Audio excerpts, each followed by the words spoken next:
Boa noite, comunidade dos meninos e meninas de rua. Boa noite aos defensores de criança e adolescente, aos defensores de direitos humanos. Boa noite, Brasil. 37 anos de meninos e meninas de rua. É luta, é solidariedade, é compartilhamento, é aprendizado. É um prazer que nós estamos aqui tentando trazer um tema, problematizar um tema que nós entendemos extremamente importante, que é o tema que é dialogar com criança e adolescente, o movimento social da infância. Nesse comecinho nós vamos ajustando, porque nós não sempre participamos de live, mas não na condição de estar moderando. Para a gente é importante porque esse ano se comemora 30 anos do Estatuto da Criança e Adolescente. Nós temos a Convenção Internacional dos Direitos da Criança e Adolescente, nós temos o Estatuto da Criança e Adolescente, nós temos uma rede de proteção, nós temos o controle social no Brasil, e nós temos a infância e adolescência, um grupo importante social do Brasil, que trata de números de milhões de crianças e adolescentes. Ao mesmo tempo, no avanço das políticas públicas, nós deparamos com um momento político internacional onde que o ataque às políticas públicas, o ataque ao pensamento progressista, o ataque aos governos progressistas, e especialmente no Brasil, temos a maior autoridade do executivo, uma pessoa que vem se demonstrando, primeiro, que ele cumpre muito do que ele falou. Então, e o que ele falou é muito ruim para a sociedade brasileira, é muito ruim para os trabalhadores, é muito ruim para o filho da classe trabalhadora, para as crianças e adolescentes. Uma das falas dele, entre as diversas, é desde pegar legislações que falam dos direitos da criança e adolescente, que dá um caminho, dá uma luz para implementarmos o Estatuto da Criança e Adolescente, os direitos garantidos internacionalmente de criança e adolescente, que deve ser jogado na privada. Ele fala latrina. E depois ele vem demonstrando com as suas atividades um interno desrespeito à legislação, colocando em risco, como nós vimos aqui nas últimas atividades, a partir de 7 de setembro, uma exploração, né, da presença infantil, sem usar máscara, com todo desrespeito ao que nós entendemos que é os direitos da criança e adolescente. 30 anos foi um momento muito importante na nossa avaliação dos meninos e meninas de rua, que foi um momento que há muito tempo não se via, de dizer, essa é uma bandeira importante, temos que continuar com ela. Mas também ouvimos que é necessário avançar, é necessário recolocar novos temas, é necessário buscar novos aliados, é necessário oxigenar esse movimento, essa luta em defesa das crianças e adolescentes.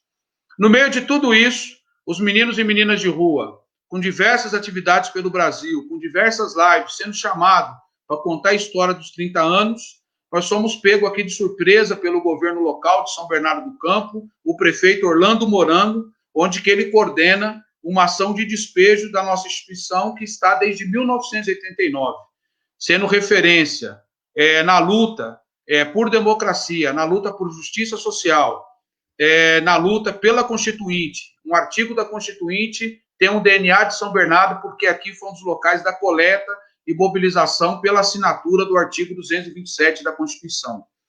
São Bernardo também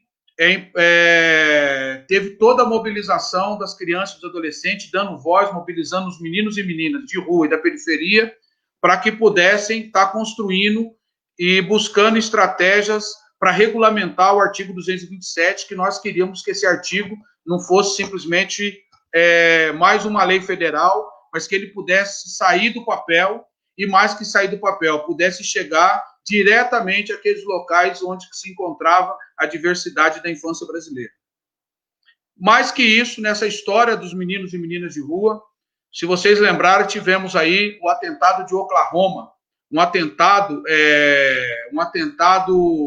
terrorista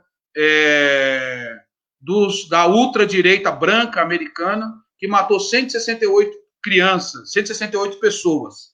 Entre essas pessoas, 19 delas eram as crianças. E aí as organizações de direitos humanos tentou buscar e dar um prêmio internacional de reconhecimento de trabalho que pudesse garantir os direitos da criança no mundo. Nós, os Meninos de Rua de São Bernardo, foi agraciado entre uma dessas organizações do mundo inteiro a receber um prêmio em homenagem a essas 19 crianças que foram assassinadas nesse atentado. E mais recentemente, já de 2000 para frente, a Unesco, tentando buscar boas experiências exitosas com criança e adolescente em situação de rua, ela busca 5 organizações no país que tinha atividades e ações diretas para criança e adolescente em situação de rua que pudesse ser modelo para ser replicado.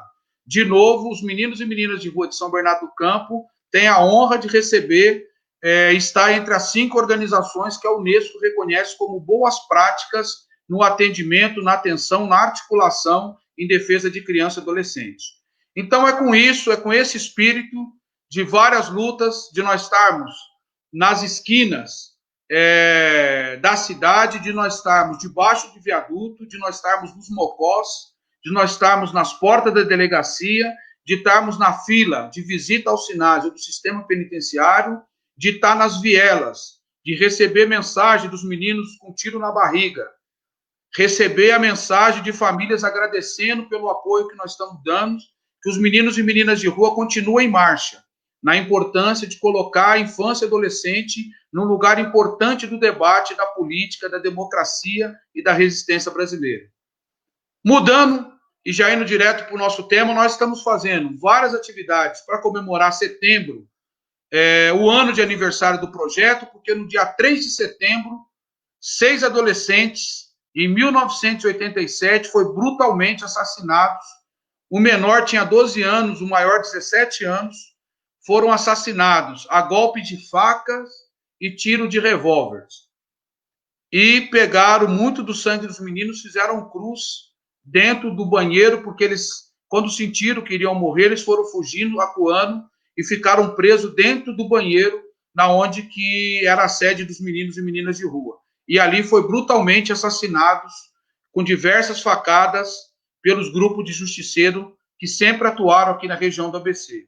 E nós achamos, então, importante a gente estar debatendo na perspectiva dos direitos da criança e adolescente, e dos direitos humanos, em defesa da democracia, contra o ódio, contra os governos fascistas, os governos que não aceitam a diversidade, não aceita o diálogo, o avanço popular de garantia de direito para a classe trabalhadora e para os seus filhos, é que nós entendemos importante abrir um debate como esse e estar discutindo o movimento social da criança e do adolescente. Com esse debate, nós queremos sair um pouco, pedir licença aos vários militantes que estão nos acompanhando, que nós não vamos estar aqui, quando falar de criança e adolescente, tentando fortalecer o mais do mesmo que nós já sabemos, mas tentando dar luz e tendo um olhar crítico sobre o movimento social da infância para além dos 30 anos. 30 anos importante, já está na historiografia, conseguimos, resistimos, porque em 90 criou o ECA, em 92 já tinha projeto para reduzir a maioridade penal e diversos outros projetos para atacar o Estatuto da Criança e Adolescente. Mesmo assim, resistimos. 30 anos de muita luta em defesa da infância e da adolescência brasileira. Com isso, eu tenho a honra, os meninos e meninas de rua têm a honra de termos nessa noite 3 pessoas extremamente importantes, que nós temos muito carinho, muita atenção, que é o Fábio Paes, que representa o CEFRA, o Serviço Social dos Franciscanos.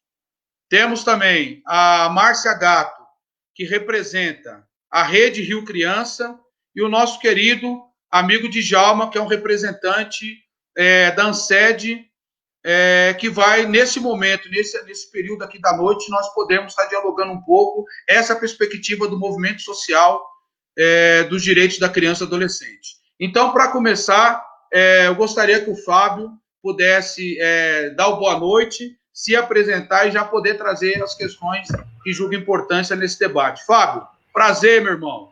Prazer, meu amigo, estar junto com você em mais essa frente de luta aqui. Obrigado pela solidariedade. Não, eu que agradeço, Marquinhos. E todo mundo já sabe, né, do nosso pacto aí, que não é um pacto institucional, a gente tem um pacto mesmo de... Como é que podemos chamar isso? Um pacto de... Somos irmãos, né? somos irmãos e para mim é um prazer estar sempre aí com o Marquinhos e todo o coletivo, o movimento dos Meninos de Rua, que não tem um que não podemos dizer que não tem que ser considerado e sempre elogiado. Então, eu sou extremamente agradecido. Vamos lá, então. Acho que a gente tem um tempo aí para debater, mas parece besteira, mas existem várias perspectivas de você debater os direitos humanos de crianças e adolescentes. E a perspectiva que nós, e eu estou falando nós, essas pessoas convidadas que estão aqui, é sempre a partir de uma perspectiva movimentista, e não uma perspectiva de um sistema de garantia de direitos, né? Se vocês olharem a perspectiva do sistema de garantia de direitos, vai falar de protocolo, vai falar de parágrafo X, vai falar de cargos, de funções, e aí começa toda a lambuzeira que eu costumo dizer, no sentido de certos cooperativismos no campo dos conselhos tutelares, dos conselhos de direitos, as especializações por demais que ficam tão focadas num campo que esquece o todo, a perspectiva mais integral do debate. Então, eu não vou mais ficar me alongando nessa questão. A nossa perspectiva é movimentista. E isso foi há uns 8, 10 anos atrás, quando nós nos conhecemos com o projeto Meninos de Rua, em que nós percebemos que a palavra movimento é fundamental para um debate mais estratégico, mais contundente e mais relevante frente aos direitos humanos de criança e frente aos direitos humanos como um todo e frente também à questão da democracia.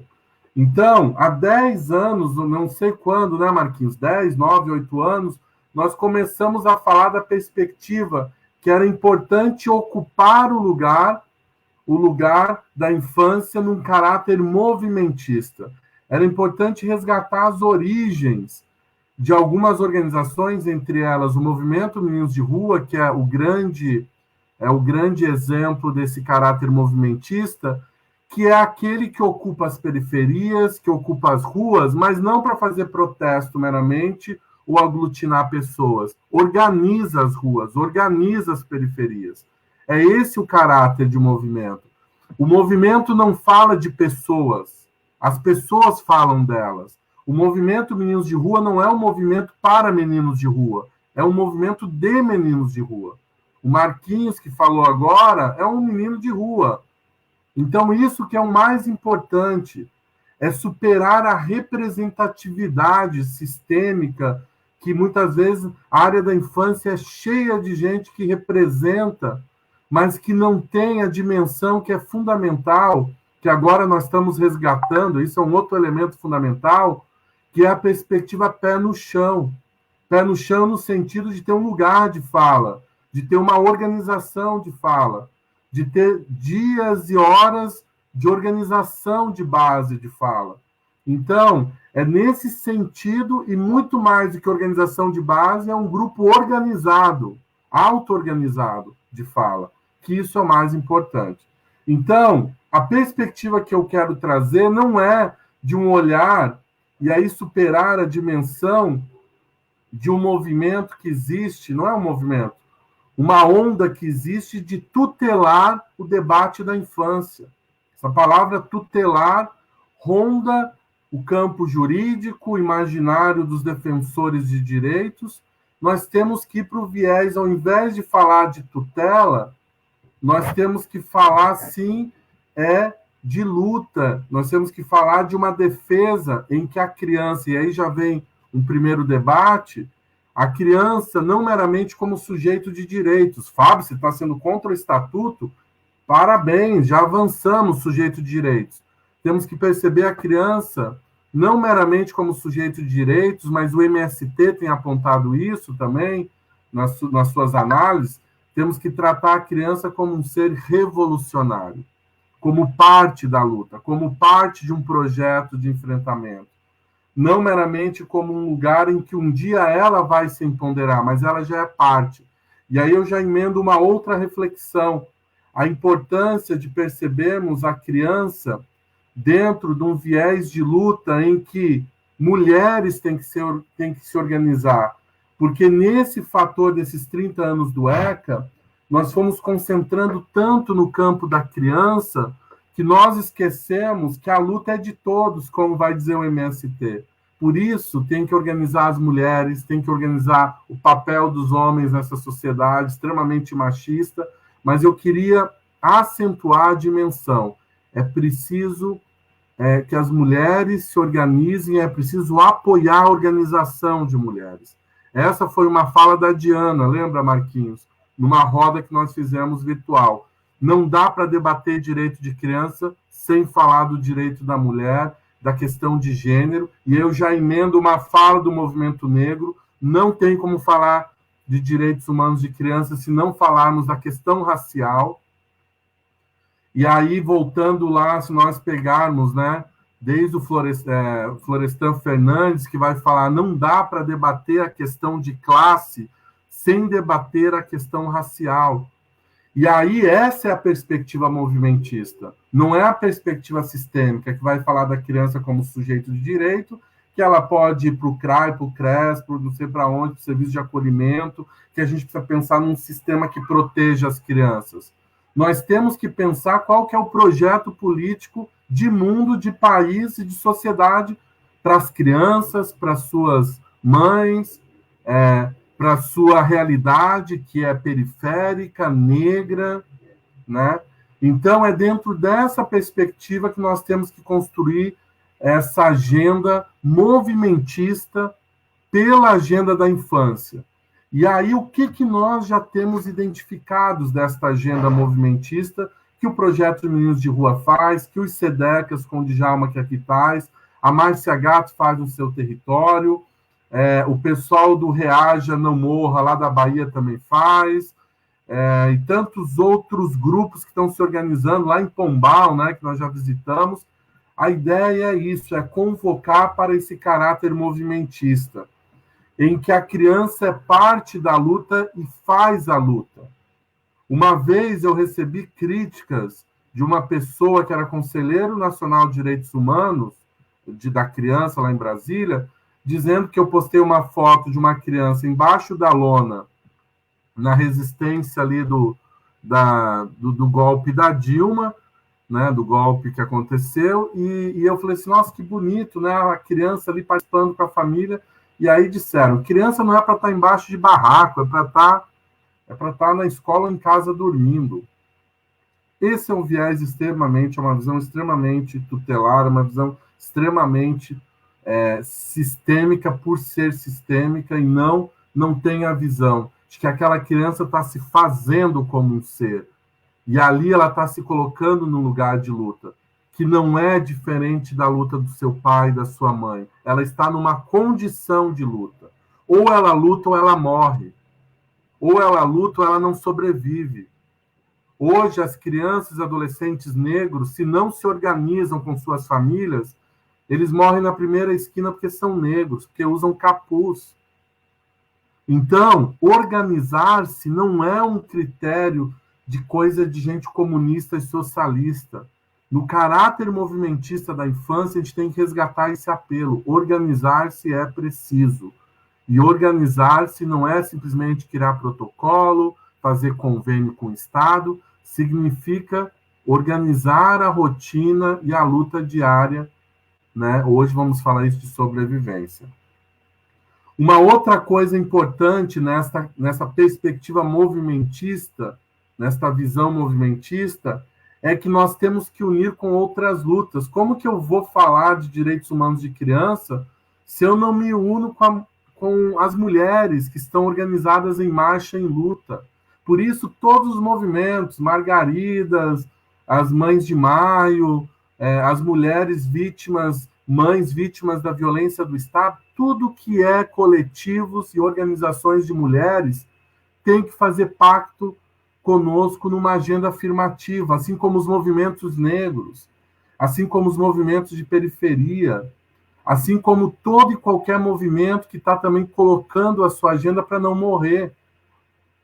Nós temos que nos unir a essas agendas, e não a agenda de reunião com o juiz, não a reunião com assistente social, porque temos que pensar numa visão técnica sobre o cuidado com criança. Nós temos que gastar tempo numa agenda de luta. Gente, eu estou mudando o meu tom, não a minha fala, mas o meu tom, porque já esgotou isso. Ou a gente vai para essa agenda, ou fecha tudo. Entrega todos os cargos de conselho tutelar, fecha todos esses espaços públicos e vamos gastar dinheiro em agenda de organização, porque as pessoas estão morrendo de fome, estão morrendo vítimas por uma violência de Estado, estão tentando sobreviver. E esses mecanismos estão paralisados. Estamos comemorando aí o ano do centenário, indo para o ano do centenário do Paulo Freire, são espaços e estruturas necrófilas que geram morte. Morrem mais de 33 crianças por dia. Na frente desse governo, na frente de nós, sociedade organizada, e esse sistema já morreu, tá cheirando, tá matando mais gente. O pior, o sistema tá matando, né? Se ele ficasse quieto é uma coisa, mas não, ele está matando. É a mão do Estado que mata. E a mão omissa também mata. E agora, com a pandemia, nós, franciscanos, eu cheguei uma vez a chorar no telefone com o Marquinhos, nós estamos voltando à questão da fome. Nós queremos lutar aqui contra o genocídio, contra o encarceramento de pessoas, que é uma agenda gritante. Agora a gente tem que dar um recuo e ficar lutando pelo direito da comida aqui, no bairro, da vizinhança, dos amigos, das nossas famílias. O nosso público atendido, os nossos participantes estão morrendo de fome. Temos que criar agora uma mobilização. Temos que rever. E aí, esta agenda unificada de luta tem que gerar duas perspectivas. Que projeto de país nós temos? Essa é a primeira coisa, e eu tenho falado muito isso, Marquinhos também comunga, o Djalma, Márcia, que projeto de país nós queremos. Mas agora eu estou adotando uma outra coisa, que economia nós queremos? A gente tem que parar de ficar debatendo sobre orçamento de criança para edital de fundo dos direitos da criança. A gente não quer migalha, a gente quer a redistribuição da renda para esse grupo que diz o Estatuto que é prioridade. Para isso a gente tem que debater que economia nós queremos. E aí, Marquinhos, é isso que a minha cabeça esses dias, eu quero produzir isso, eu vou escrever sobre isso. Para mim, tem essas três perspectivas. Pensar num projeto de mundo, de sociedade, pensar que sistema e que projeto de economia nós queremos, e aí o Francisco lá, o Papa Francisco, vai falar que precisamos pensar numa nova economia local, justa e fraterna, em que se modifique o modo de produção e de distribuição e de acesso. E aí uma outra perspectiva, que é a terceira, é o caráter do movimento. A nossa intuição não estava errada. Agora, cada vez mais, o elemento movimento se transforma numa necessidade de sobrevivência. Ou nós começamos a nos tratar como um movimento, ou nós vamos continuar sendo filhos de convênios e de projetos sociais e de ONGs. O que eu estou falando que é a diferença de ONGs e de um movimento? As relações são outras, e eu quero trazer o exemplo do MST. O MST pensa na terra como um bem comum, produz de maneira comum e distribui de maneira comum. Fale com um militante que está lá na base do MST, eles não são uma família, eles são uma comunidade. Essas relações não são meramente afetivas e amorosas, elas são uma relação política, de um projeto comum. Então, nós temos, e aí, de novo, o movimento Meninos de Rua, ou vocês se uniam, ou se unem, para que esses meninos compartilhem um destino, um projeto, ou eles estão mortos. Então, o chamado que eu estou fazendo até mesmo para os franciscanos agora, Marquinhos já sabe que eu tentei fazer isso em outros lugares, não deu certo, é chamar para a dimensão do movimento. Não só aí pensando na perspectiva movimentista, mas num projeto de movimento. E aí o projeto de movimento traz a terra como um bem de todos, traz a produção como um bem de todos. Não tem a minha casa, não tem a minha propriedade, tem a nossa casa. Temos que pensar nesse coletivo. E é essa reflexão, eu peço desculpa para o Marquinhos, que eu venho pensando. Esse terceiro viés, pensar o projeto de mundo que nós queremos, pensar numa nova economia, porque a economia é não é um modo só financeirista, não é só a questão do dólar de bolsa de valores. Economia com base na filosofia, economics, a casa comum, a lógica dessa casa. E aí esse Papa fala uma coisa que é muito bacana, a casa comum. Temos que pensar na nossa casa comum. E aí o terceiro viés, a dimensão de pensarmos em sermos movimento e organizarmos, isso é fundamental. Então, se você percebe a Uniafro com os cursinhos pré-vestibulares, ela tenta criar esse elemento do movimento. Nesse território de periferia, nós, negros e negras, temos um compromisso com a vida e somos parte dele. Nós lutamos, vivemos, comemos, bebemos e fazemos até campanha eleitoral juntos, se for preciso. Mas esse elemento que é fundamental para os dias atuais. Então, eu não vejo como saída se a gente não trabalhar por essas três perspectivas, que tem como perspectiva transversal uma perspectiva movimentista. Não pensar no sistema que atende a criança e não entender a criança como objeto de um sistema. A perspectiva movimentista é colocar a criança no dia a dia como um ser que é parte da luta, que é parte da estatística, mas que ela faz parte de um projeto maior.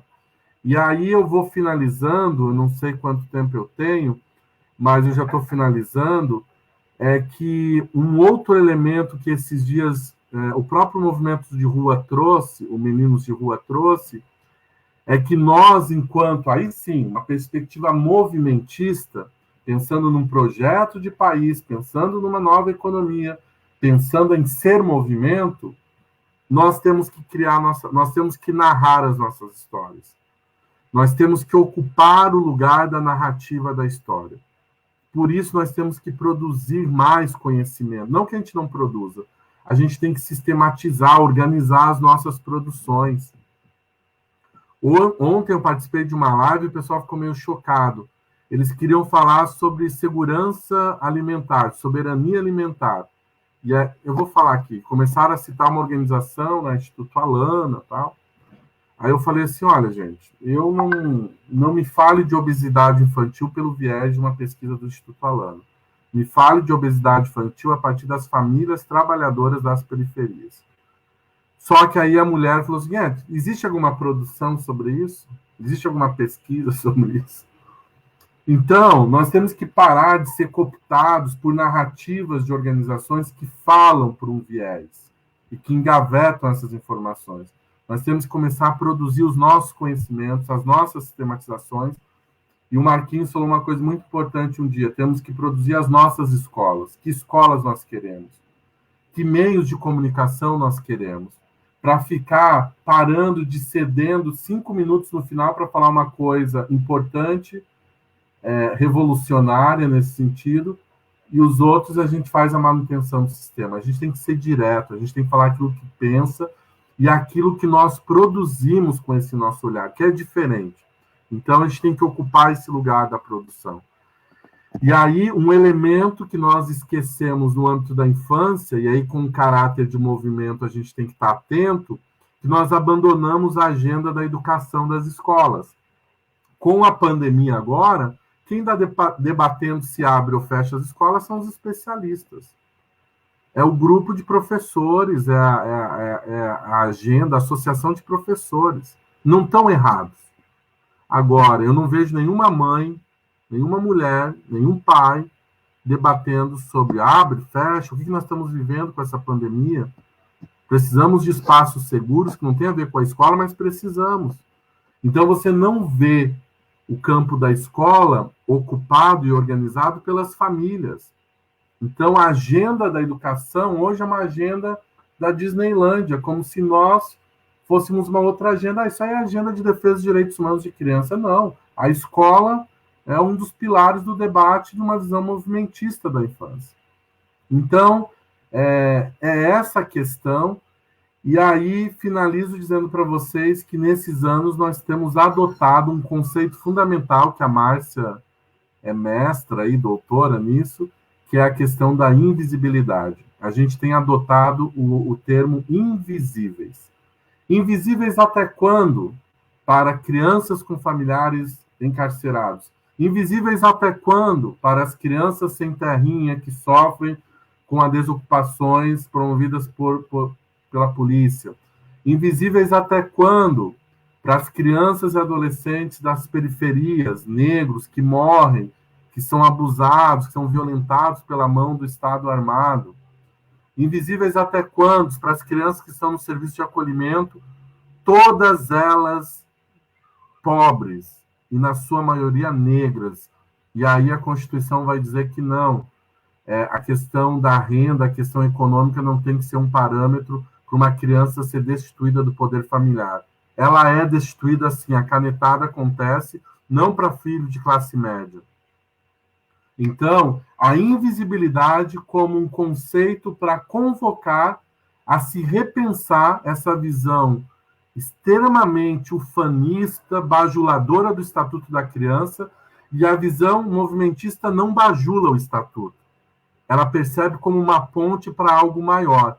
E aí o Estatuto tem furos importantes, buracos importantes dentro da questão da visibilidade de muitas infâncias, ribeirinhas, quilombolas, crianças hippies, crianças com familiares encarcerados. Então, nós precisamos pensar na questão da invisibilidade como um conceito fundamental para nós debatermos essas perspectivas. E digo para vocês, isso não é reflexão furada. Se a gente quiser contar a história desde a época do movimento Meninos de Rua, com a publicação do Estatuto, né, em 1989, 90, nós vamos perceber muitos avanços no caráter movimentista, que toda hora fica eu vou falar em disputa, não disputa, mas que fica paralelo com essa visão de sistema da infância. As ocupações das escolas foi uma resposta movimentista. A agenda, os defensores de direitos não estavam lá nas ocupações, foram a criançada. É a perspectiva movimentista quebrando, criando perspectivas de transbordar aquilo que não está sendo falado. A questão do movimento contra a redução da idade penal, fundada e criada aí em São Bernardo do Campo pelo Léo, né, esse coletivo, junto com o Projeto Meninos de Rua, mas junto com o Conanda na época, que estávamos nós, é uma perspectiva movimentista que vai paralelo àquela visão. Não, as crianças vão perder a questão da idade penal, então vamos lá no Congresso dialogar. Não, o caráter movimentista faz mobilização. Se preciso, invade o Congresso. Se preciso, invade, com táticas de organização por WhatsApp. Isso tem que ser acentuado nos 30 anos. O Léo aí, Duarte, foi um dos precursores da organização virtual por meio do WhatsApp. A gente organizou grupos no Brasil inteiro.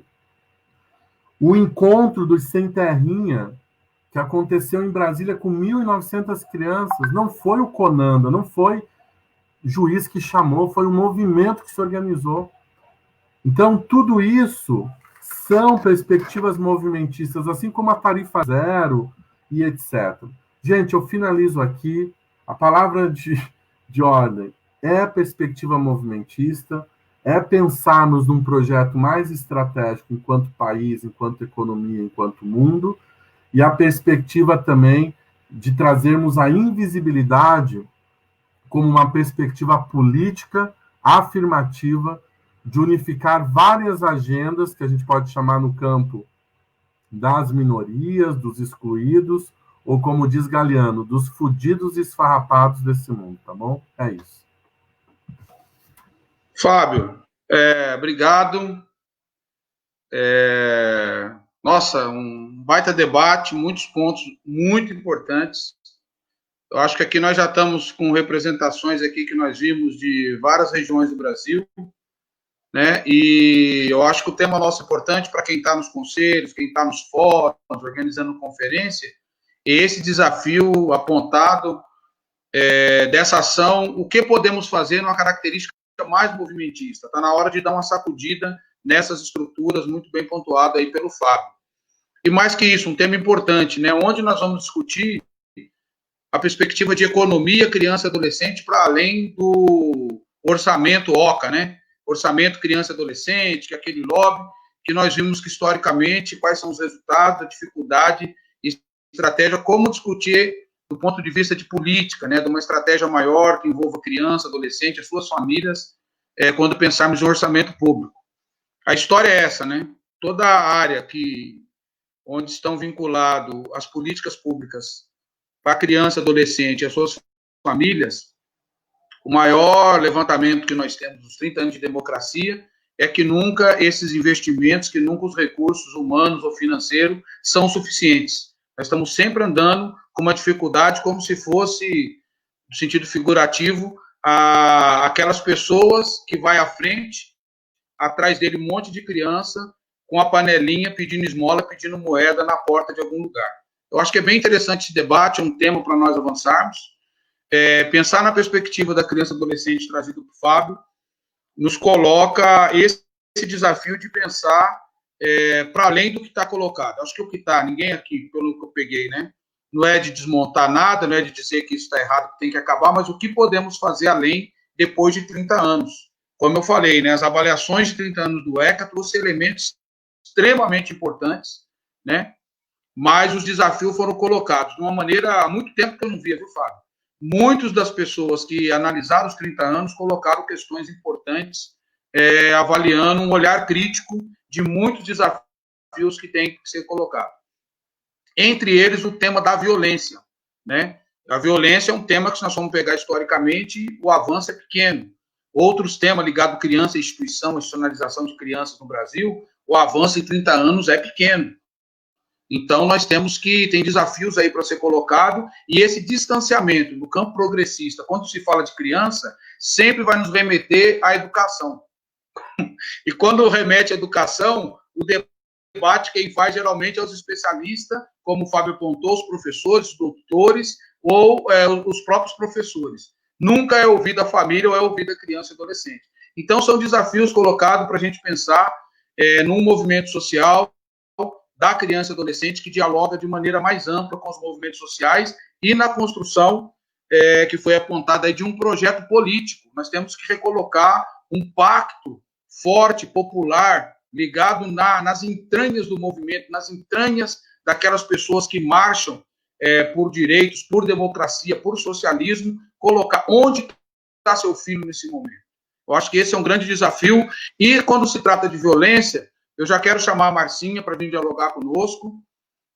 A Márcia Gato, uma companheira da Rede Rio Criança, uma articulação que mobiliza instituições que trabalham com crianças em situação de rua e que tem nos contribuído com um debate fundamental que traz dos estudos que ela produziu, que ela vem refletindo, que é o impacto da violência e essas formas modernas, ou não tão modernas, né, de controlar os corpos de crianças e de adolescentes. O nosso tema central, Márcia, é o movimento social, o olhar crítico, como o Fábio já pontuou, mas você fica à vontade. Eu gostaria muito, queremos ouvir o que você conseguiu no seu documento, nos seus estudos, o que nos apontou de desafios e o que ele aponta entre o movimento social da criança e adolescente e a prática política histórica de contenção, controle dos indesejáveis. Marcinha, é um prazer imenso, irmã, ter você com a gente, viu? Você eu não tenho palavras para falar. Você é uma irmã, companheira de luta e não nega fogo, companheira de primeiro tom. Márcia, obrigado, seja bem-vinda. Obrigado, meu querido, pelo convite. Eu estou, assim, emocionadíssima hoje aqui por estar não só com você, mas com outros dois companheiros também, de tantos anos, assim, de luta e que a gente se encontra, e estou muito feliz de estar com vocês hoje aqui. O Fábio, eu adorei o Fábio porque ele deu o tom, né, gente? Quem está nos ouvindo, antes de fazer esse comentário, quero muito parabenizar o projeto Meninos e Meninas de Rua pelos seus 37 anos. É um projeto, assim, maravilhoso. Aliás, todos ali também do Movimento Nacional de Meninos e Meninas de Rua, foi onde eu me formei, foi a minha escola, dentro dessa luta aí, desse trabalho com criança e adolescente em situação de rua. Então, parabenizo muito o trabalho de vocês, é muito rico, e conte comigo, com a Rede Rio Criança, para estar sempre junto com vocês, apoiando e resistindo, não é isso? Então, assim, na verdade, só uma rápida introdução, né, porque a gente tem um tempo curto. Faço parte da Rede Rio Criança, né, constituída a gente desde 2001, e são cerca de 12 organizações da sociedade civil. A gente trabalha com criança e adolescente, mas em especial essas que estão em situação de rua. Mas eu quero falar aqui, porque o Fábio, ele nos provocou, e eu gostei muito do tom que ele deu, porque a gente tem, eu costumo sempre falar assim, a gente tem que ter os pés fincados no chão, na terra, porque não adianta a gente falar em luta de direitos humanos e você não saber exatamente o que essa realidade está nos impondo. Que realidade é essa que, afinal, a gente está vivendo, né? E quando ele fala crianças e adolescentes, para além do sujeito de direitos, mas como ser revolucionário, promotores da revolução, né, porque eles são parte dessa luta, é fundamental que o movimento social e o movimento da criança e adolescente entenda que essas crianças e adolescentes, a gente tem por obrigação também formá-los e organizá-los, sim, porque a gente tem que buscar um caminho da luta e da revolução, porque aí está dentro desse caráter aí que ele fala dentro de uma perspectiva movimentista, que muitas das vezes a gente perde um pouco essa perspectiva de movimento.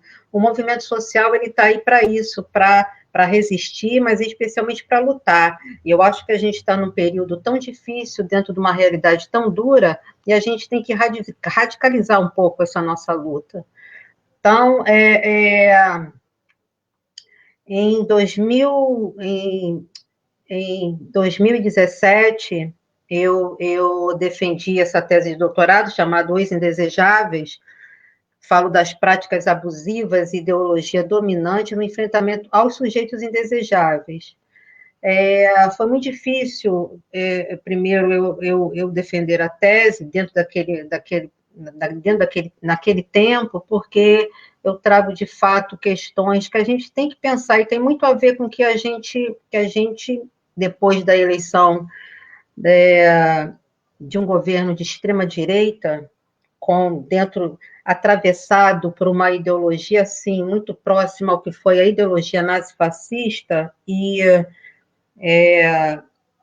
eu vou dizer no quê? Eu acho que a gente tem que, de fato, estar subentendido e entender o que a gente, de fato, está vivendo. Dentro desse momento, e dentro desses sujeitos indesejáveis, né, que eu trago aí, na verdade, 3 grupos, são sujeitos indesejáveis não só para a sociedade, como para o modo de produção capitalista, que são as crianças e adolescentes que estão em situação de rua, esses jovens que estão encarcerados, e esses jovens que são vítimas da violência letal do Estado. Todos, pelo menos a sua grande maioria, são negros e pobres. Então, a gente sabe que quando a gente fala isso, e estão aí dados absurdos, né, e a pandemia também, ela puxou muito isso, dessa questão, botou muito mais a questão da desigualdade, ela veio muito à tona. Então, a gente tem que saber que a gente está lidando, sim, com uma questão de um racismo estrutural, mas, para além disso, existe um tipo de ideologia que ela veio, o que ela antes estava, a gente pode dizer que estava dentro do armário, presa, talvez, ela veio se manifestando aos poucos, até que chegou onde chegou com a eleição de Bolsonaro, que é claramente um governo de extrema-direita e carregado, sim, de uma ideologia muito próxima ao que foi o nazifascismo. Então, eu trago nessa minha tese a questão, eu faço uma analogia entre essas três práticas, que são o recolhimento de crianças e adolescentes em situação de rua, o encarceramento desses jovens e o genocídio, né, o assassinato, o extermínio dessa juventude, em especial todo negro e pobre, com as três fases do nazismo, ou seja, a primeira fase, que eles chamam de expulsão, ou seja, expulsão daqueles sujeitos, daqueles grupos sociais que eram indesejáveis, e aí a gente bota homossexuais, ciganos, eslavos e o povo judeu, expulsão desses povos do meu território. Eu faço uma analogia com o recolhimento da população em situação de rua, em especial crianças e adolescentes, que são práticas que a gente vê cotidianas e históricas, né? O recolhimento dessa população, na verdade, ele vem desde os tempos da lei do ventre livre, da abolição da escravatura, enfim. Essa é a primeira analogia. A segunda analogia com a segunda fase, que é a concentração, é quando eles levavam essas pessoas que eram expulsas, recolhidas, para os campos de concentração, com o encarceramento dessa juventude. Só quem foi dentro de um dessas, seja a casa de detenção, seja as unidades de privação de liberdade, aqui no Rio de Janeiro é o Departamento Geral de Ações Socioeducativas, o DEGASE, só quem entrou ali vai ver que os meninos, de fato, eles estão em verdadeiros campos de concentração. E a terceira fase, chamada a solução final, assassinato, extermínio, que é onde matavam, né? Lá era com gás, era com várias formas, onde matavam esses povos, com o assassinato e extermínio dessa juventude negra e pobre. É importante frisar, e assim, quando a gente fala num estado de exceção, que a gente veio falar isso muito falar isso mais assim, dentro da realidade, a gente viu isso acontecer, esses grupos sociais, eles, na verdade, eles sentem isso há muito tempo. Há muito tempo, quem está dentro da favela, dentro da comunidade, o estado de exceção ali é permanente, a forma como eles vivem. Então, isso já se sentia há muito tempo. E o que acontece nisso? A gente sabe que eles são indesejáveis, quando eu falo para o próprio sistema, o modo de produção, porque muitos desses não têm lugar mais nesse sistema. O modo de produção capitalista,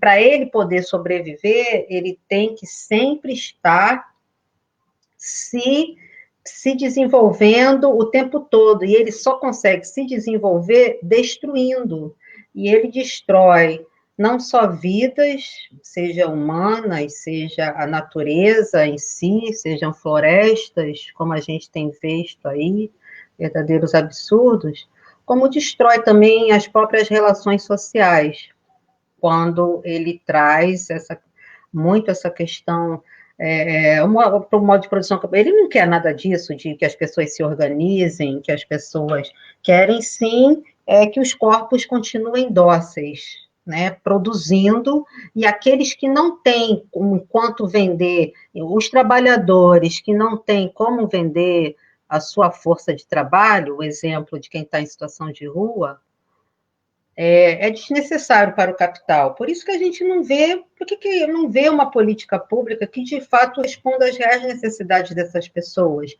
Não promovem, de fato, a vida desses sujeitos, porque para o capitalismo eles não interessam. Então, né, a gente vê que, de fato, é muito difícil essas pessoas, a gente promover a vida desses sujeitos. E existe aí, dentro dessa questão, né, o que é isso dentro dessa ideologia que eu falo que é muito próxima ao que foi a ideologia nazifascista, que a gente consegue também identificar? São ideias e visões que desqualificam aquele que é diferente, transformando determinado grupo social numa ameaça, é um perigo para a sociedade e determina, assim, a sua necessidade de repressão, expulsão, contenção, o encarceramento ou mesmo a sua eliminação.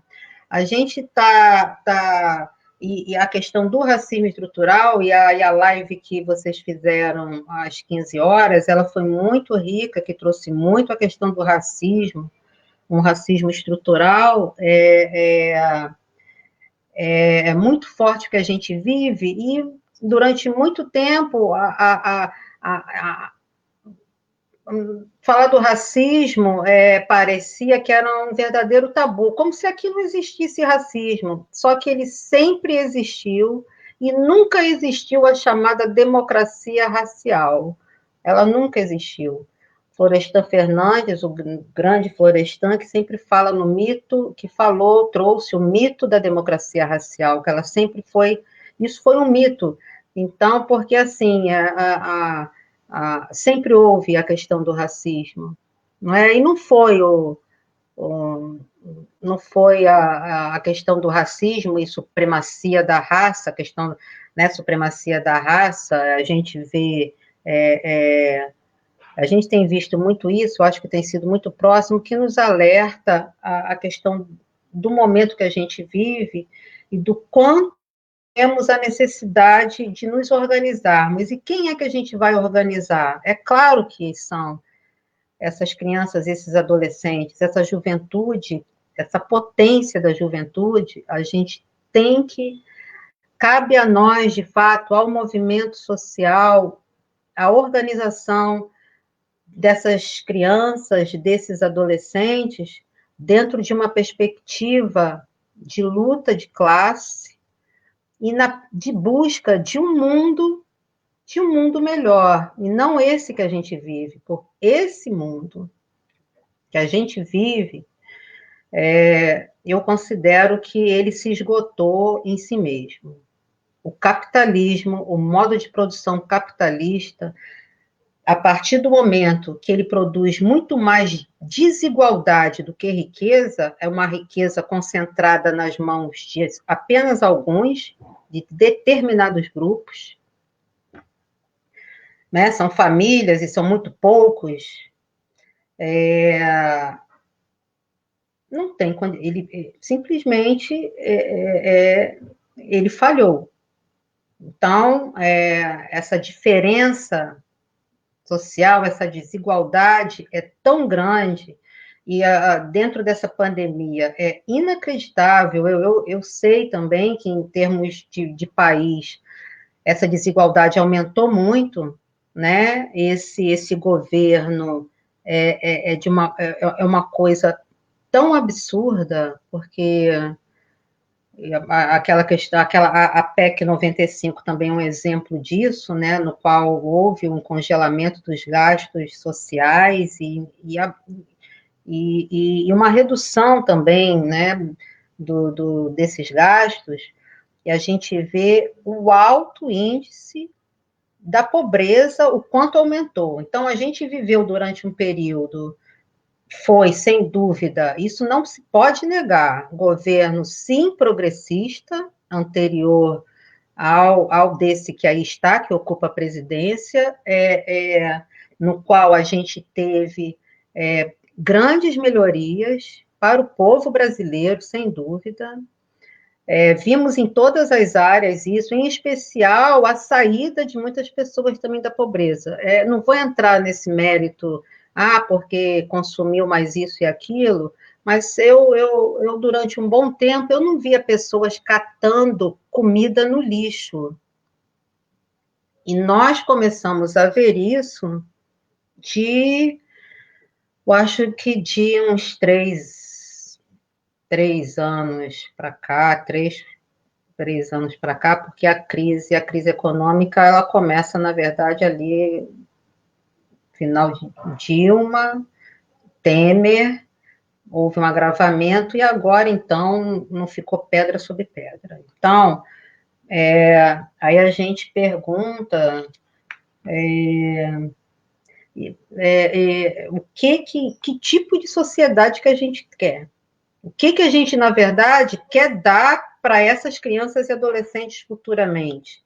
Que projeto, é isso mesmo que o Fábio falou, que projeto de sociedade que nós queremos, né, para essas crianças e para esse adolescente? Sinceramente, não é esse que está aí.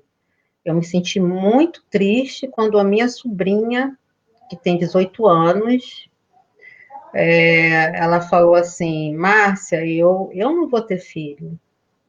Eu falei: como assim?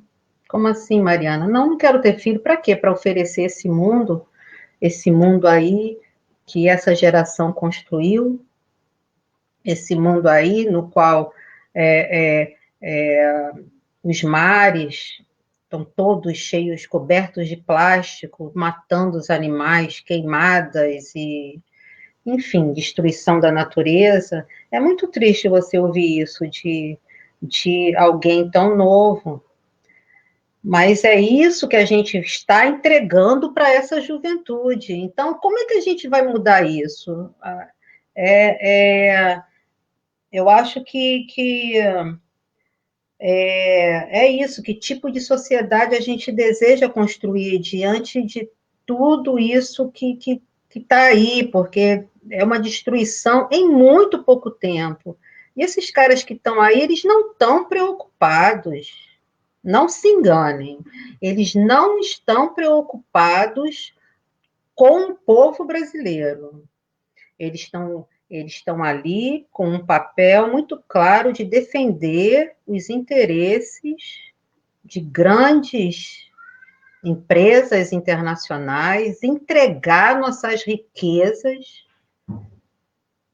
para os interesses internacionais e parece que não deixar pedra sobre pedra, assim. Então, eu acho que como é que a gente consegue transformar isso? É claro que não vai ser fácil, mas eu acho que nós, desse movimento, do movimento social especial da criança e adolescente, temos que ser mais... às vezes eu tenho a impressão que tem um purismo muito grande, que assim, porque qual é a nossa maior luta? É em defesa da democracia, e em defesa desse país. Porque eu acho que essa é a primeira grande questão. É isso que eu não quero entregar para essas crianças e adolescentes, isso que a gente está vendo. Então, primeiramente, a gente tem que defender a democracia, defender as instituições, defender o país, defender a nação brasileira. E para isso não tem outro jeito do que, como o Fábio falou, a gente tem que ter essa perspectiva movimentista, mas é a radicalização desse movimento e fazer todo esse projeto, e o Movimento Nacional de Meninos e Meninas de Rua, ele se constitui com isso, da questão da formação e organização dessa meninada, seja da que está em situação de rua, mas eu vou mais amplo que isso, porque eu quero estar dentro das escolas, a gente tem que ir para as escolas, a gente tem que promover rodas de conversas com essa meninada que está aí. E eu fiquei tão feliz também, porque tem muitos jovens aí que eles estão muito... Eles já se tocaram, o movimento de ocupação das escolas foi muito isso. Eu conheço um grupo aqui no Rio de Janeiro maravilhoso, que ocupou a primeira escola lá na Zona Oeste. Ontem, inclusive, eu participei. Olha que coisa legal, cara. Participei de uma live do Cauã, que é um jovem, ele hoje ele já está com 20, 21 anos, e ele participou dessa ocupação lá nessa escola, e ele está aí querendo já organizar as bases. Tem outros também jovens maravilhosos, Patrick, que é um exemplo de jovens. Eu quero jovens como esses aí, entendeu? Aí eu acho que a gente tem que estar pensando muito nisso,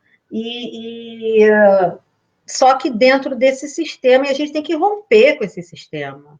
Não dá mais, o capitalismo ele já se esgotou em si mesmo, e a gente tem que pensar em outro, na verdade, em outro modelo de desenvolvimento, que não cause tanta desigualdade, não é, para todo esse povo, para todo o mundo, essa nação, esse povo mundial. Então, eu quero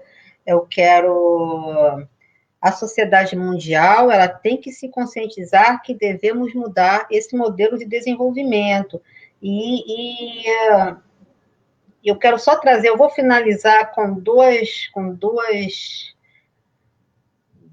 pensamentos, na verdade. O primeiro do Boaventura, e isso tem muito a ver com o que a gente está vendo aí com a questão do desmatamento, que é algo assim tão absurdo. Já chegou a fumaça em São Paulo hoje, que eu vi pela manhã, acho que foi em Santos, na praia ali, já tá, e vai chegar no Rio de Janeiro, acho que amanhã, já nos alertou em relação a isso. Então, eu estou finalizando, já estão...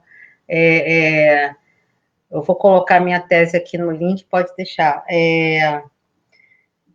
Eu vou falar primeiro que o Boaventura fala, que tem tudo a ver com isso. A mudança paradigmática é saber que a natureza não pertence ao homem, mas o homem é que pertence à natureza. A gente tem que entender isso, e quem faz isso com a natureza tem que entender. Sabe por quê? Porque a natureza não precisa da gente. Não precisa. Ela tem esse poder de auto-regeneração, mas não dessa forma como está aí também, que estão destruindo tudo. Mas mesmo assim, você vê que sem o homem, ela não precisa da gente. Então, respeita essa natureza. Por favor, nós fazemos parte dela. E eu finalizo, como a gente falou, tanto em luta, que eu acho que é isso, a gente tem que endurecer, né? Porém, perder a ternura jamais. Com Dom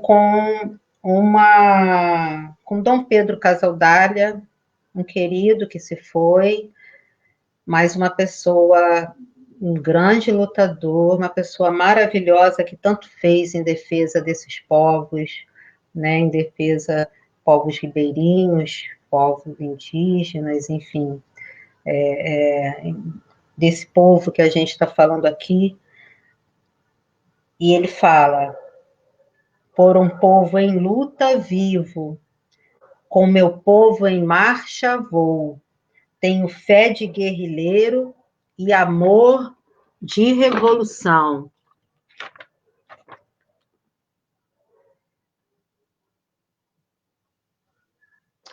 Obrigado, minha gente.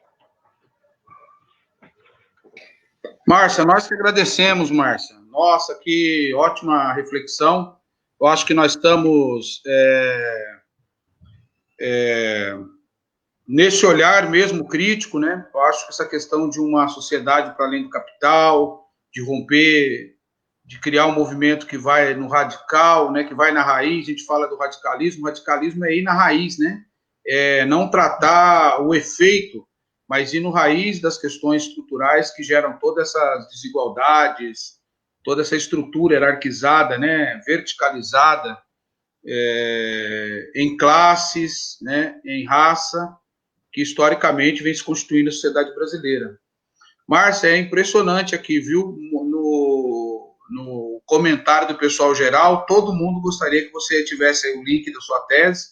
Se for ver nos comentários, são vários, se você pudesse colocar, se puderem acessar.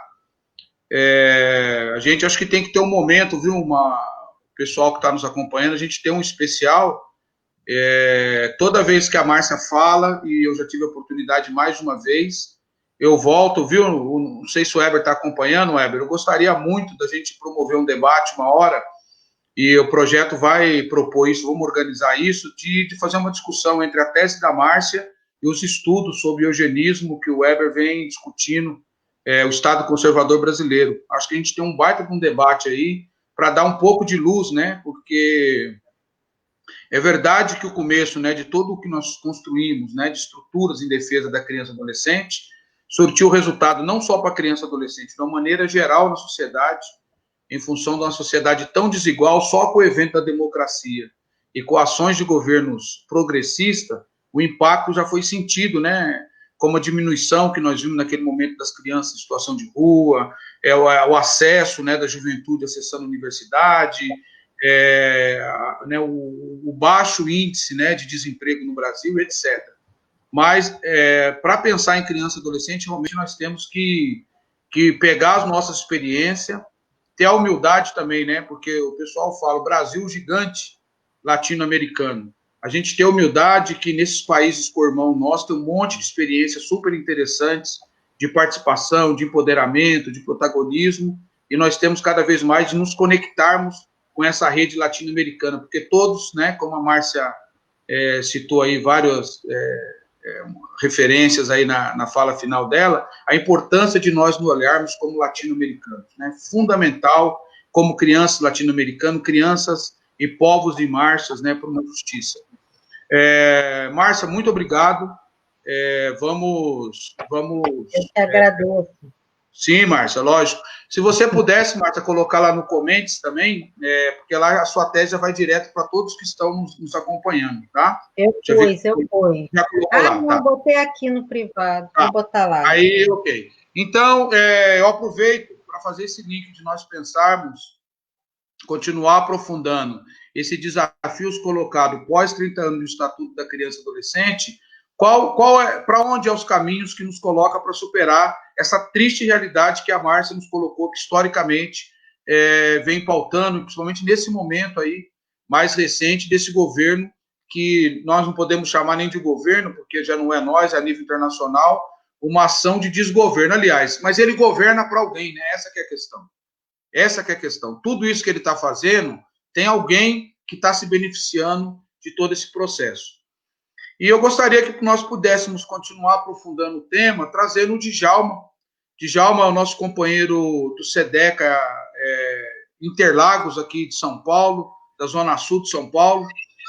O Djalma é uma referência para nós, internacional dos direitos, em defesa dos direitos da criança e adolescente, e hoje está na liderança colegiada com uma grande organização, importantíssima na América Latina e no Brasil, que é a Associação Nacional dos Centros de Defesa, que tem uma pauta extremamente estratégica, que é a pauta também de fazer esse debate junto com os centros de defesa, esse debate no campo da defesa de direito, mas nesse aspecto também de tanto político como jurídico das crianças brasileiras, e tem todo esse know-how latino-americano. Djalma, prazer ter você, meu irmão.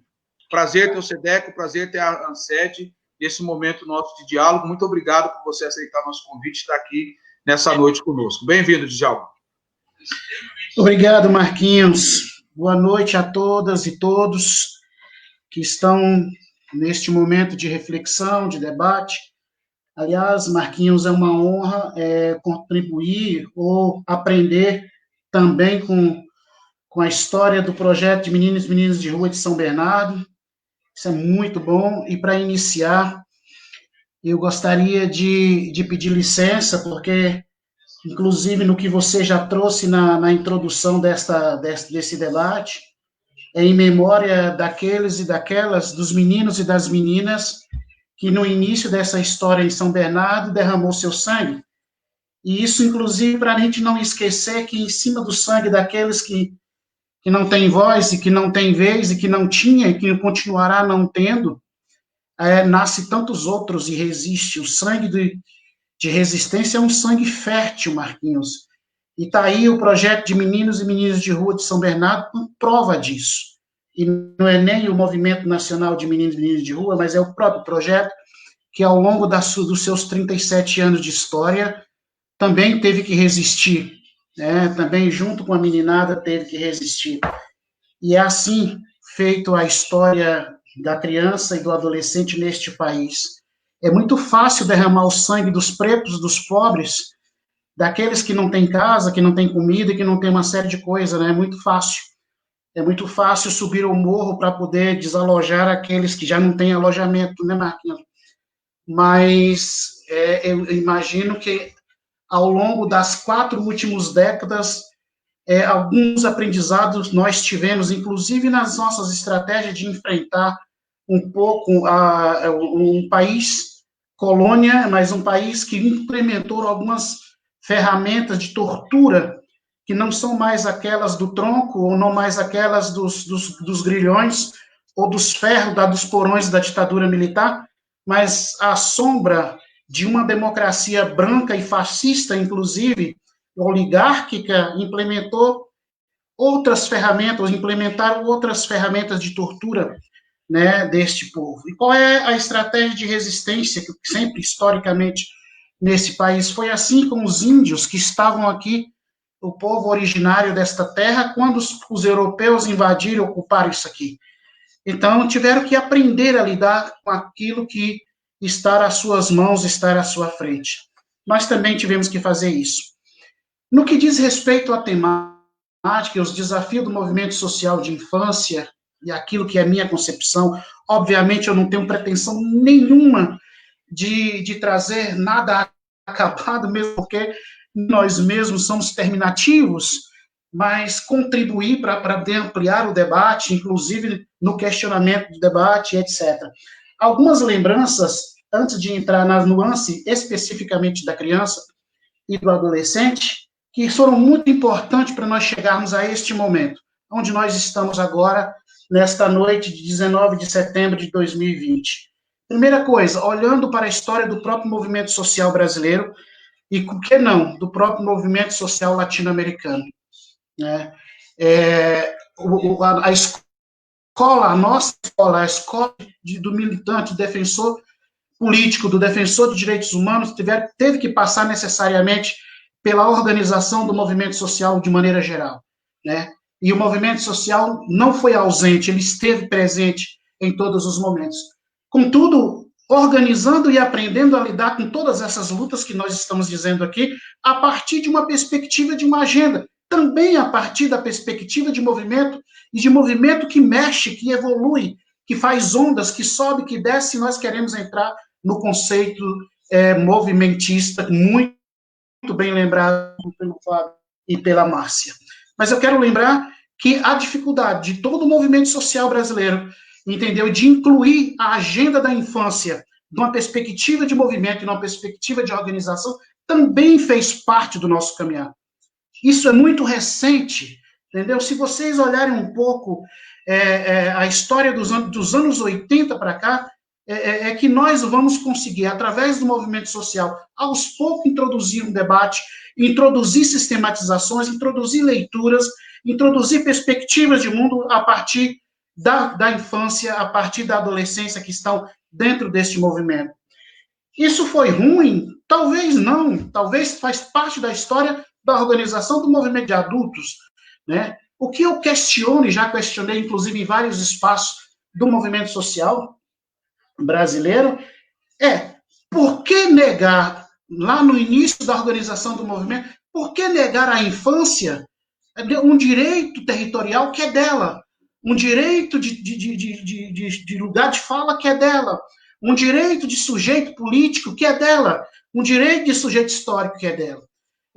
Isso quando está se fazendo a luta para enfrentar em favor que seja da casa, que seja da saúde, que seja do transporte, que seja pelos direitos individuais e coletivos, etc. Por que negar a infância? E tanto o Fábio quanto a Márcia lembrou disso, a criança é um sujeito político, né? Portanto, ela precisa também se preparar, e o Fábio ainda trouxe a lembrança do enfoque se ou ela luta ou ela morre. mas nós tivemos que lutar, primeiramente dentro do próprio movimento social, para garantir esta presença com este protagonismo e reconhecer esse sujeito histórico dentro do próprio movimento social. Essa é uma primeira nuance que eu imagino que nós não podemos perder de vista para poder fortalecer as agendas estratégicas que hoje, em 2020, está se pautando. E isso vem acontecendo desde os anos 80, porque nos anos 70 para trás, talvez fosse um pouco mais difícil. Então, vamos fazer o recorte dos anos 80 para cá, porque aí nós pegamos, inclusive, a partir de 84, de 83, de 84, de 86, e aí tem 85 e 87, quando o próprio Movimento Nacional de Meninas e Meninos de Rua já está fazendo história, a meninada está fazendo história neste país. Então, essa é uma nuance que nós não podemos esquecer para poder defender. Obviamente, é muito difícil, entendeu, também trazer uma agenda em 3 décadas passadas dentro de uma sociedade política, jurídica e social que não reconhece, não é só uma questão do movimento, mas que não reconhece esta presença. Para o movimento social, eu sempre escutei dizer, não, a infância está empírica, todas as lutas, porque se estamos lutando pela casa, a infância e a mulher está empírica aí. Uma questão machista, inclusive, de perceber o papel e o território de cada uma dessas sociedades. Essa é uma nuance fortíssima, que estrutura, inclusive, que visão de mundo e do que nós queremos, quando nós estamos falando em movimento social da infância, que na minha cabeça nada mais é do que entregar nas mãos da criança, entregar nas mãos da adolescência o seu papel protagônico de organizar a sua própria agenda, sua própria pauta e respeitar, inclusive, o seu jeito de fazer. O que os adultos, seja ele na sociedade acadêmica, seja ele na sociedade jurídica, seja ele no movimento social, seja ele na sociedade, no movimento religioso, onde quer que ele esteja, dificílimo dele ser reconhecido. Às vezes ele precisa meter o pé na porta para poder reconhecer. Eu estou falando a partir da minha própria casa, sabe? Porque a gente que está na luta, eu tenho discutido muito isso, e graças a Deus que cheguei a essa altura da minha vida, para poder também reconhecer e dizer, está na hora de estreitar a distância entre o discurso e a prática no que diz respeito a estar e acompanhar e estar junto com criança e adolescente. Para não cairmos, inclusive, nesta dicotomia que o próprio Fábio traz, que nós somos um grupo de organizações ou de movimentos preocupados apenas em discutir questões estruturantes do ponto de vista pragmático e conservador, como é o orçamento, como é política pública, etc., e não conseguimos discutir a revolução, que o direito humano, enquanto processo, ele é necessário dentro da sociedade. Entendeu? Então, essa é uma questão que estrutura o nosso olhar. Entendeu?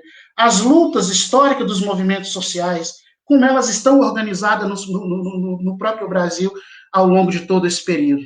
E aí nós precisaríamos pontuar um pouco qual foi o momento que o Brasil respeitou, e qual foi o momento que o movimento social brasileiro respeitou, qual foi o momento que a política respeitou. Não estou nem falando nesse período de governo fascista, bolsonarista que nós estamos vivendo, mas estou falando do ponto de vista da organização política partidária, da organização cultural que este país vem tentando implementar há 500 e tantos anos, desde que os portugueses invadiram essas terras. Entendeu? Qual é o lugar de fala, qual foi o território que, de fato, a criança ocupou aqui, se não naqueles momentos extremos que ela própria fez a sua história. Aí eu estou lembrando dos meninos e das meninas que dentro desse debate que nós estamos colocando, dos invisíveis. E a Márcia traz em sua tese, e ela pontua, ela brifa em sua tese fortemente essa questão.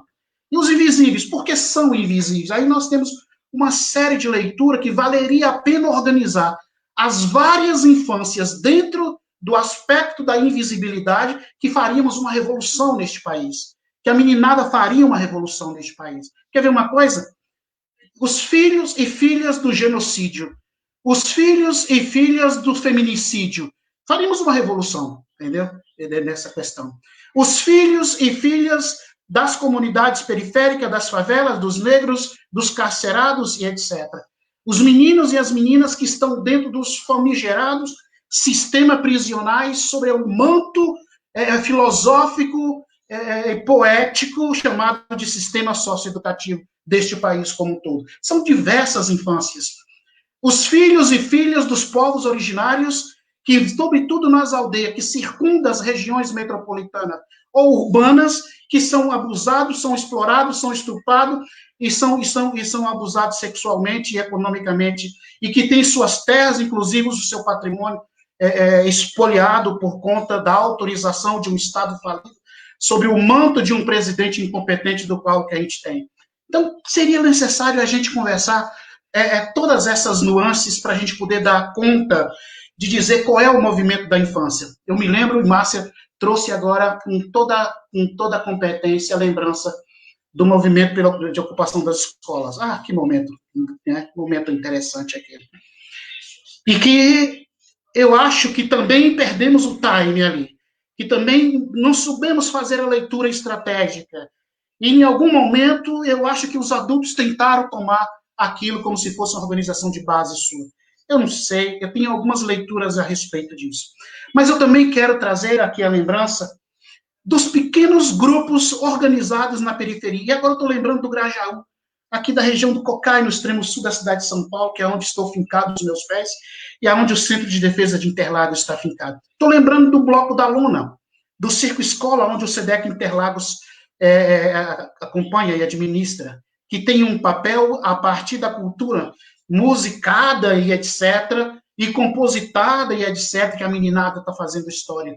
Eu estou me lembrando da Zona Leste de São Paulo, inclusive com o Bloco Eureka, que utiliza do samba, que utiliza da composição, do enredo e do samba para poder fazer exatamente o que nós estamos dizendo aqui nesta noite, que é discutindo os problemas que são seus, que são de todos, a partir do que eles mais sabem fazer, que é através da poesia, que é através da ludicidade, que é através da cultura que ganha as ruas.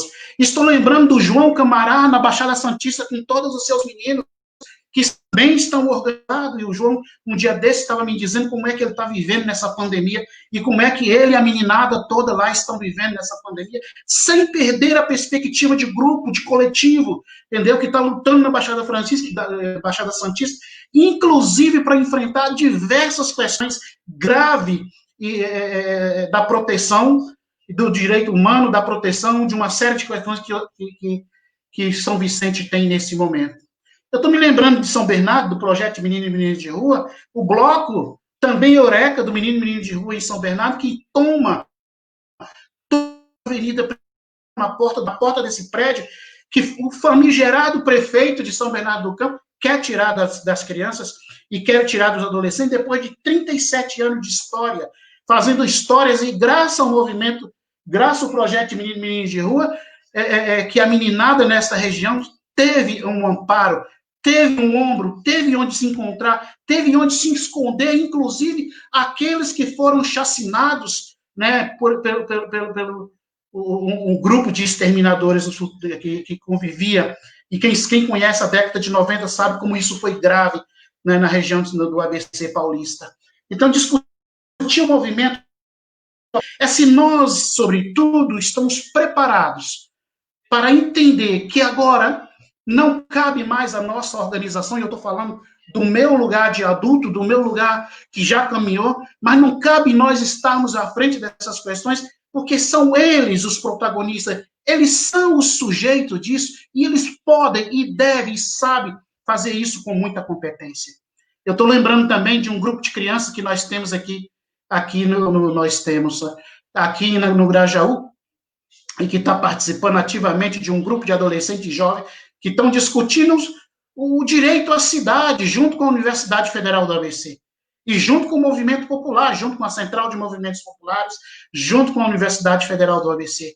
Então, são eles que estão discutindo isso, não precisam de nós. O nosso papel agora é estar na retaguarda, junto, não longe, mas junto, entendeu? Para ocupar o nosso espaço, entendeu? E segurar, inclusive, a resistência quando for necessário.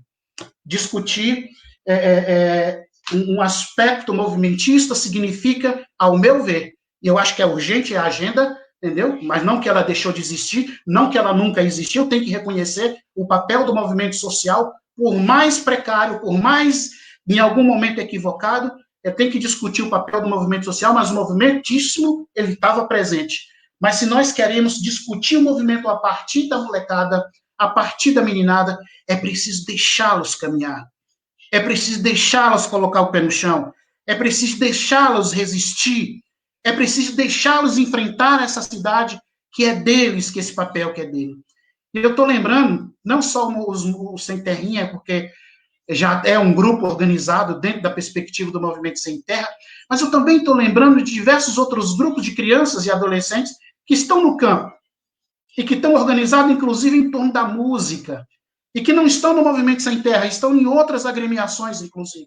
Eu estou lembrando de um grupo que tem no Vale do Jequitinhonha, fantástico, que estão discutindo a questão da desertificação verde, do eucalipto que está chupando a água e deixando eles sem água em uma região que, historicamente, já não tem água para eles sobreviverem. Eu estou lembrando da organização de um grupo de crianças e adolescentes que estão nos sertões, inclusive enfrentando uma seca desgraçada, mas que estão enfrentando um carro-pipa com água suja, mas estão buscando, mas estão discutindo cultura, estão discutindo cordel, estão discutindo poesia, estão organizando nas praças da agora em casa, através das perspectivas e da possibilidade que eles têm. Discutir a perspectiva e o conceito do movimentismo também é preciso reconhecer a nossa incapacidade de dar espaço, a nossa incapacidade de acolhimento, a nossa incapacidade de desprender as ferramentas que estão em nossas mãos, que às vezes nós temos uma dificuldade enorme de colocar à disposição e deixar a meninada se fazer, entendeu? E descobrir o universo, assim como nós, os adultos, fizemos isso. Eu queria também deixar isso, dizer para vocês o seguinte, que apesar de todos os desafios que nós temos, eu me alegro e fico feliz quando eu vejo a meninada de alguma forma se organizando. E a perspectiva é essa, o desafio é esse. E hoje também, como é aniversário dos 99 anos do Paulo Freire, em algum momento de sua história, ele também disse que uma utopia seria um dia ver as praças e ruas neste país ocupadas por crianças e por adolescentes fazendo a sua própria história. Eu tenho para mim que, ao longo dos meus quase 60 anos e dos tantos anos, né, da militância, e agora na responsabilidade da associação, da ANSED, e na direção do SEDECA Interlagos, eu tenho para mim que ou eu me aproximo do meu discurso, disso que nós estamos falando e que parece tão distante daquilo que é a nossa realidade cotidiana, ou eu vou morrer sem deixar quem, de fato, implementa um projeto político estratégico que enfrenta o fascismo, que enfrenta o retrocesso, que enfrenta o conservadorismo, que enfrenta a violência estrutural, que enfrenta o abuso machista e a violência machista do estupro e do abuso sexual, entendeu? Que enfrenta os grupos organizados de extermínio que tem neste país, que enfrenta a violência policial, que virou uma desgraça nesse país, entendeu? Onde persegue, sobretudo, a meninada preta que estão nas periferias das cidades. E também no campo, né? Para terminar, eu também não quero esquecer que também dentro da dimensão acadêmica, dentro da dimensão, tem vários grupos organizados e que precisa apenas de uma oportunidade para poder caminhar como nós estamos dizendo. Tem os grêmios. Por que nós nunca demos oportunidade ou nunca conseguimos encontrar o método, o jeito de aproximar? E, por fim, eu quero lembrar que também nos anos 90, final dos anos 80, na Pastoral do Menor da Arquidiocese de São Paulo, na Pastoral do Menor na Arquidiocese de São Paulo, sobre o manto de Dom Luciano Mendes, tinha também aquela metodologia que precisamos resgatar, que era a metodologia da educação de rua. A rua que é lugar de todo mundo, a rua que é um lugar também da infância, a rua que é lugar também da criança, também do adolescente, mas com dignidade, né? Que é o espaço de produção, que é o espaço de construção, que é o espaço de um laboratório do encontro e de se fazer presente e de impor, inclusive, o seu direito e o seu respeito e a sua dignidade. Fazer esse debate em 2 horas, 3 horas, é um perigo, Marquinhos, e toda a equipe do Projeto Meninos, Meninos de Rua. Isso aqui é uma tese para pós-doutorado, mas também eu fico feliz que eu não precisei inventar e nem criar conceitos novos para poder contar essa história e dividir essa angústia, mas também essas alegrias com vocês, entendeu? É muito simples, né? Basta olhar para o rosto de uma criança que a gente consegue encontrar o caminho a seguir. E viva o projeto de Meninos e Meninas de Rua de São Bernardo, vive a meninada que derramou sangue para que ele estivesse de pé hoje celebrando seus 37 anos. Um abraço e muito obrigado.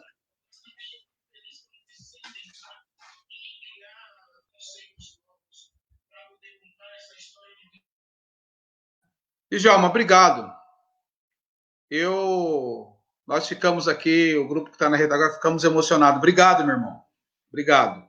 Eu acho que o Djalma nos aponta várias questões importantes, né? Trouxe a gente para dentro do movimento da infância, olhando essas questões que estão colocadas, olhando também esse movimento mais amplo, que está em torno de criança e adolescente, mas da sociedade, da democracia. Eu acho que trouxe um ponto importante, que no processo histórico da luta pelos direitos da infância, foi se perdendo no meio do caminho, que é o direito que está na Convenção, mas para além da Convenção, que está no Estatuto, mas para além do Estatuto, que é o direito a participar e participar de forma protagônica de criança e adolescente. Acho que esse, para nós tivemos já esses ensaios nos anos 80, um pouco nos anos 90, mas eu acho que houve, do ponto de vista histórico, como agente na luta de defesa dos seus direitos, houve um recuo. Acho que hoje o que nós temos é um caminho que tenta buscar essa participação mais institucionalizada, trazer para lugar institucionalizado, onde que os meninos e as meninas terminam sendo como é que a gente fala, um papagaio, né, que termina repetindo o que aquelas organizações falam, como elas falam, um discurso adultocêntrico. Eu acho que esse é um baita de um desafio que está colocado para o movimento da infância, mas para a sociedade de uma maneira geral, é o direito mais amplo das crianças participar, o direito ao protagonismo, como já é defendido, né, em vários documentos e tratados e avaliações, que diz que a criança que participa em espaços que facilita, né, que estimula o protagonismo, quando a criança está sendo protagonista e está participando, a lei do direito dela, por si só, já é um direito, ela termina avançando em outros direitos. Acho que esse é um baita desafio colocado. Realmente, o tempo, Djalma, a gente não queremos esgotar, não. A ideia nossa era de problematizar, primeiro trazer pessoas que pensam o movimento da infância, como vocês, não pessoas só que reproduzem, né, os grandes relatórios que saem, inclusive dos organismos internacionais, mas alguém que está pensando, que está tentando problematizar, vem problematizando e vem pensando alternativas. Com isso, eu agradeço, assim, essa primeira rodada imensamente, acho que trouxe muitos elementos, a gente está aqui, quem fica ouvindo, você não sabe como que você pega o fio da meada, porque é muitos temas, é muitas questões importantes que não pode ser deixada, que não pode passar batido. Para essa rodada agora, a gente é tão bom, mas o tempo vai avançando numa velocidade que a gente não dá conta. Nós já estamos aqui há mais de 1h30 e parece que começamos agora. Então, nós vamos encurtar um pouquinho essa segunda rodada. Nós queremos colocar uma pergunta, mas queremos estimular também o diálogo, né? Que pode ser, a partir dos temas que foram colocados, vocês pudessem também estar dialogando com temas dos outros parceiros que foram colocados na baila. Então, a ideia nossa agora é de ter um tempo de 5 minutos, onde nós podemos estar dialogando com as outras questões que foi colocado nesse debate e com um tema também. Qual que é o tema aí? O tema nosso é como que nós podemos fazer do movimento da infância, quais são os desafios desse movimento social da criança e adolescente para conseguir estar na pauta mais geral do movimento social brasileiro. Então, quais que seria? Que pista? Para onde? Lógico, aqui nós não estamos fazendo receita, não estamos... Lógico, a ideia nossa é de problematizar, mas quais seriam os desafios, quais são as grandes questões para nós aproximarmos o nosso movimento social da área da criança e adolescente com o movimento de luta social brasileira, aquele movimento que está ligado às grandes articulações nacionais e que vai de forma permanente em lutas nacionais, não só numa luta específica pelo seu segmento. E, por outro lado, se para fazer essa luta é importante que também há uma unidade ou há busca de articulações no campo da própria criança e adolescente. Quais são os desafios para a gente aproximar e conseguir construir nessa pauta, tentando e unificando esse movimento social da infância? Então, o tempo é bem curto agora, eu já peço também que vocês pudessem, no final, estar fazendo as considerações. Nós temos inicialmente aí um prazo de 5 minutos. Então, Fábio, por favor, traga um pouco dessa reflexão a partir da fala também dos dois companheiros, da Márcia Gatto e que o Djalma colocou para nós, por favor. Então, eu acho que a gente tem um compromisso, né, Marquinhos, a Márcia, talvez, a Marcinha eu acho que pode nos ajudar mais ainda, e com o Djalma, eu acho que a gente precisa muito sistematizar, a gente tem já nós temos um projeto na mesa, quando o Djalma fala, eu nem preciso falar nada, porque ele fala do lugar onde eu acredito, a gente tem uma sinergia, sabe? Eu acho que as dores, né, o que a gente vem passando enquanto país, enquanto realidade, vai nos dando um horizonte. Só que a gente precisa organizar isso. Eu acho que o Djalma falou muito bem, a Marcinha com essa coisa dos indesejáveis, ela consegue conceitualizar, organizar. Por que que a gente fala de crianças com familiares encarcerados? Por que que o Djalma cita lá o Grajaú, né? Por que que eu falo das crianças em serviço de acolhimento? Agora eu estou com uma coisa muito também com as crianças em situação de rua, lá onde, com os franciscanos ou nas periferias. Então, acho que a gente tem aí um compromisso. Eu acho que o que falta para nós estarmos mais integrados ou articulados com movimentos, outros movimentos sociais, é a gente se organizar mais, sabe? Saber sistematizar, formalizar o nosso pacto político. Nós temos algumas experiências da Carta de Poá, né? Djalma, Márcia. Aquilo é um instrumento político. Qual outro instrumento político que nós temos?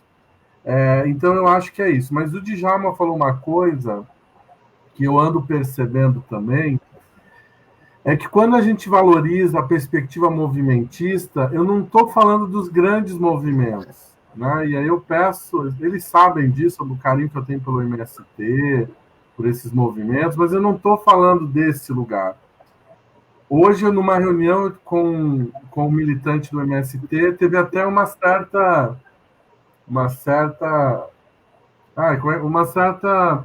estranhamento do diálogo, por quê?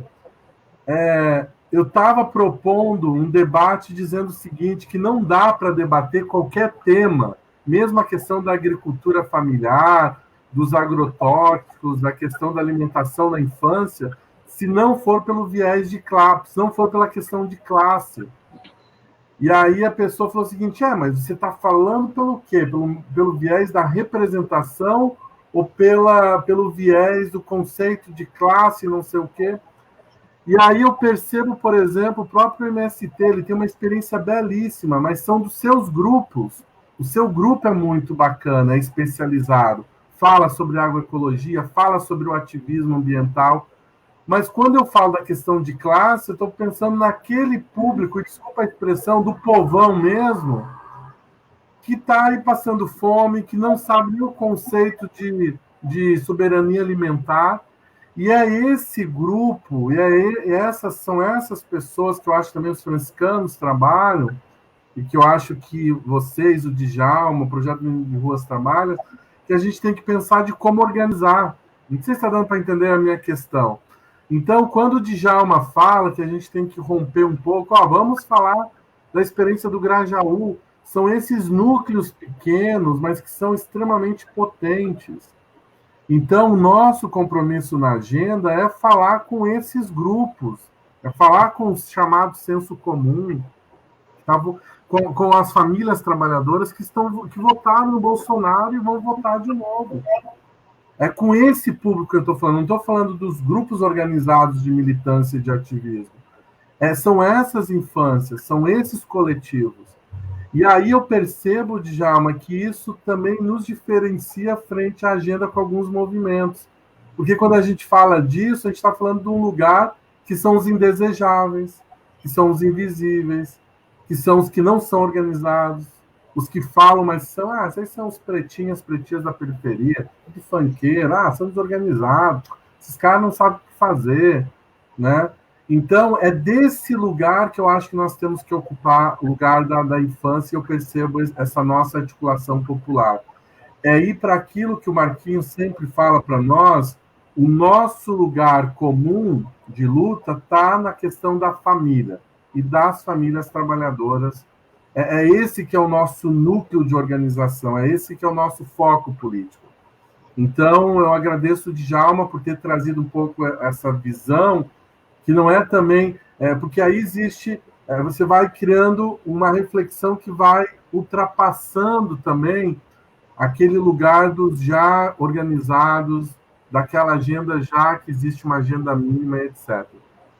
E aí uma outra coisa que eu queria falar é que eu acho que, assim, nós temos o compromisso organizativo frente a essas crianças, essas famílias e essas pessoas, essas comunidades. E aí é aquela coisa que o Djalma falou, Marcinha também falou, temos que resgatar os princípios metodológicos, não precisamos inventar. Eu estava vendo uma foto que o Marquinhos compartilhou do Movimento Vinhos de Rua, com umas cartilhas, assim. Gente, eram umas cartilhas simples, mas extremamente revolucionárias hoje, assim, sabe? E aí alguém perguntou aí, mas qual que é a diferença da visão para construir um cidadão de um defensor de direitos, né? Esse conceito de cidadania, que eu acho que a infância foi sequestrada, temos que ter bons cidadãos na sociedade, ou defensores de direitos. Eu acho que o debate é outro, nós temos que ter seres humanos críticos que fazem a leitura do mundo, lembrando de Paulo Freire, que transformem o mundo. Agora, se isso é um projeto de cidadania, que o mundo empresarial e das organizações adotaram muito isso, vamos trabalhar para a cidadania da pessoa, né? Não, nós não queremos trabalhar só para a cidadania, para ser um bom cidadão numa cidade, numa urbs. A gente também nem quer só defensores de direitos, porque muitos companheiros nossos e companheiras, Márcia, são defensores de direitos e não acreditam na participação de crianças em mobilizações populares, que não acreditam no Sem Terrinha como um elemento importante ou do projeto Ninhos de Rua. Então, nós falamos aqui de projeto político de pessoas críticas que fazem a leitura do mundo, como Paulo Freire diz, e que transformam. É esse que é o viés. Agora, se isso é defensor de direitos, a gente também tem que superar um pouco isso, sabe? Porque eu estou cansado de sentar com gente que fala que defende direitos, até ganha prêmio lá na Câmara ou em Harvard, que esse agora virou um parâmetro, né? Voltando do campo da infância, de defensores, mas que não tem um compromisso com as dores e as realidades disso que nós chamamos da realidade brasileira, desses invisibilizados e dos indesejados. Então é isso. Eu estou aqui agora anotando umas coisas que vocês falaram que eu achei super interessante para a gente conversar depois. Sou eu? Sou eu agora, gente? Você sabe que eu acho que é uma tarefa difícil, mas não é impossível. Eu vou confessar uma coisa para vocês. Eu estou assim um pouco assustada diante de tudo que a gente está vendo, porque eu não imaginava que tivéssemos tantas pessoas nesse país que primeiro pudessem apoiar esse sujeito. Porque tem essa questão da criticidade que você fala, Fábio, é fundamental.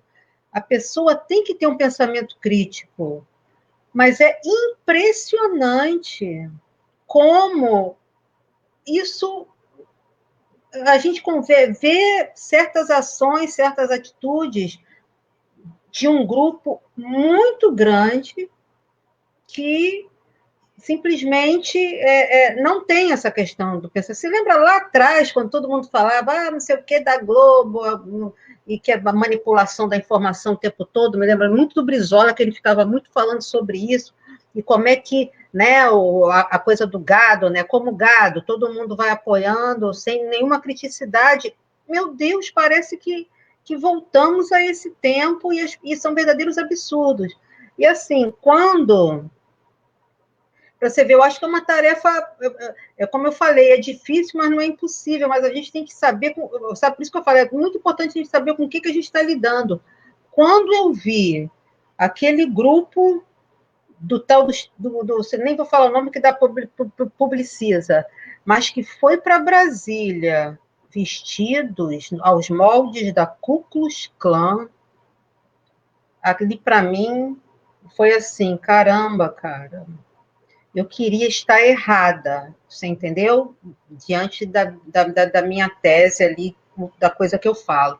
Então, mas eu acho que é fundamental a gente voltar, sim, à questão das bases. Temos que fazer isso. Não sabemos quanto tempo vai levar, mas a gente tem que fazer.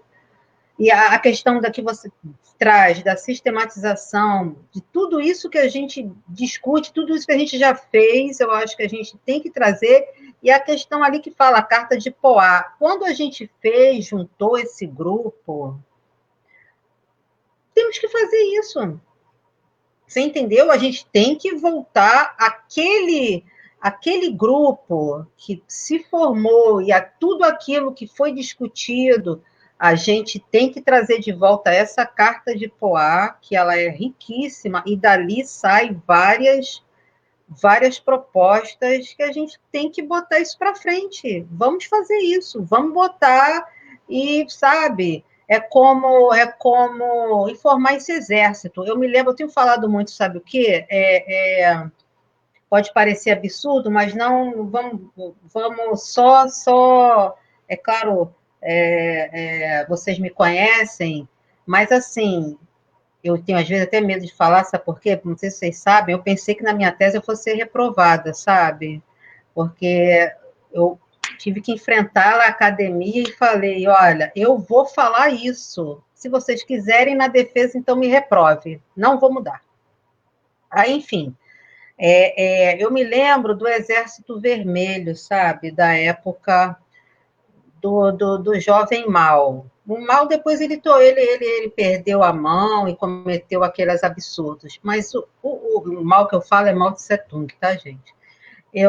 Ele, jovem, ele foi um grande libertador daquele povo, entendeu? E formou o seu Exército Vermelho, que era o exército do povo, o exército que ia trazer a liberdade para aquele povo chinês, libertar daquelas dinastias todas, no qual era um pequeno grupo, a grande elite da dinastia riquíssima, eram castelos absurdos, enquanto o povo todo na fome. Então, eu acho que é uma coisa, eu acho que semelhante assim, a gente tem que formar esse exército, eu botei até na minha tese, o exército dos sujeitos indesejáveis, mas no caso aí é tudo isso, é uma juventude aguerrida que está aí, ela está esperando e fervilhando para justamente ir para a rua e fazer isso. A pandemia, na verdade, tem nos limitado em muitas coisas, né?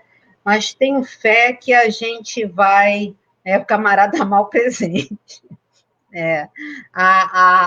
Eu tenho fé que a gente vai conseguir, e isso vai passar, vai ter que passar um dia, mas a gente vai nos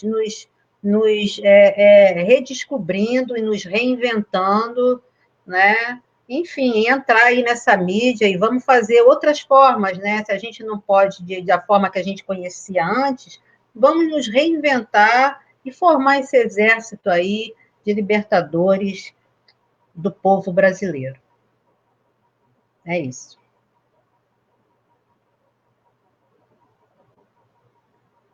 Tem que ligar aí, Djalma, isso.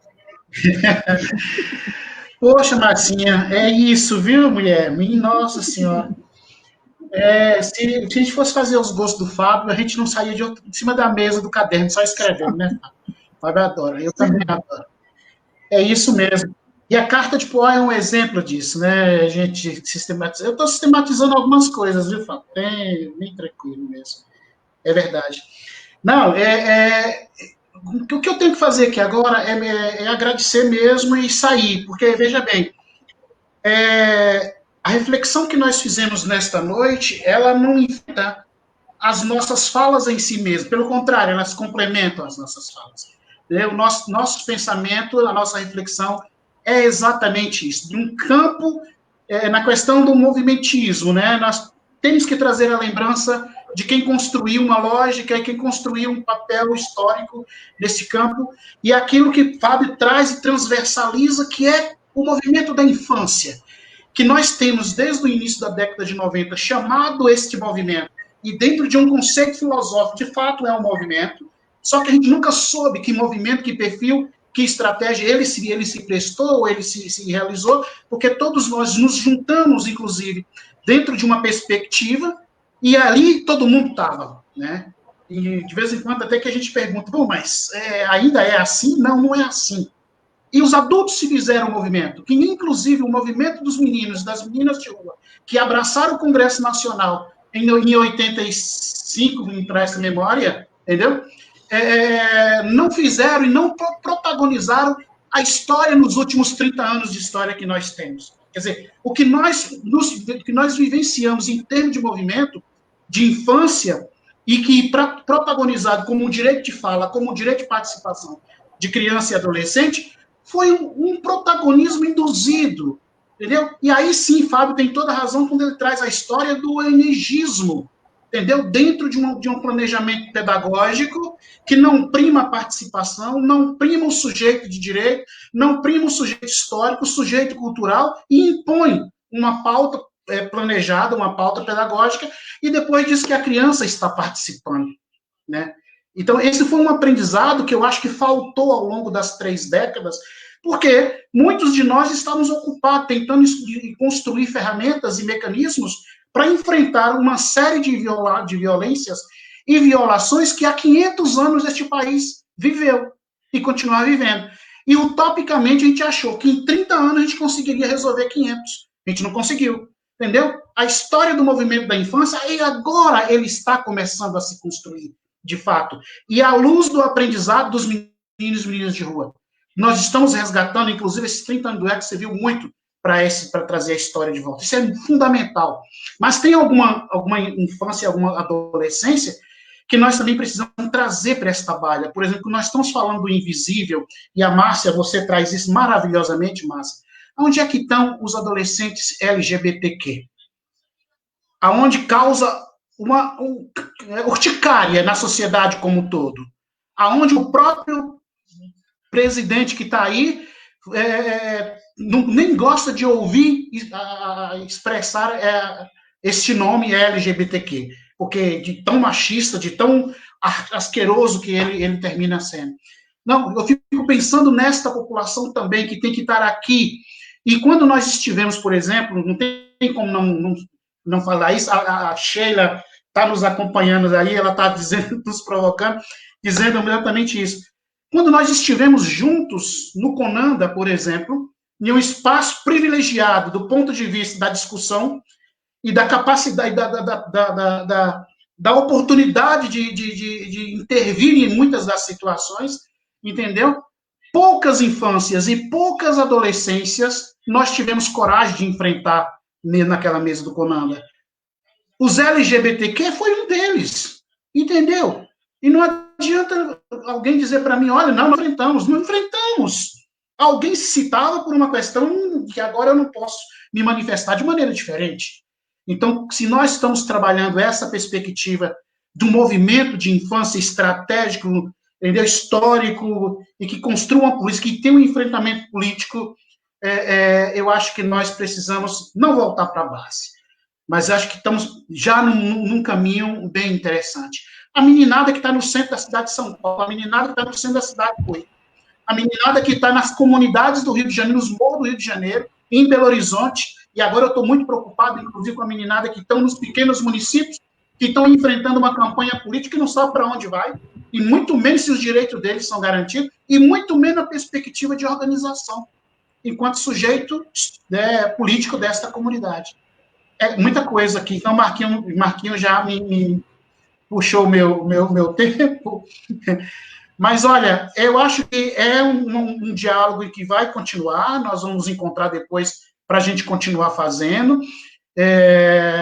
Estamos junto com o movimento, com o projeto Meninos de Rua, e vamos implementar esse debate. Eu quero agradecer muito a oportunidade, dizer a todas e a todos que estão aí nos ouvindo e nos vendo, contribuindo com o diálogo aqui, que é um diálogo inacabado. ainda bem, né? Graças a Deus que é um diálogo inacabado.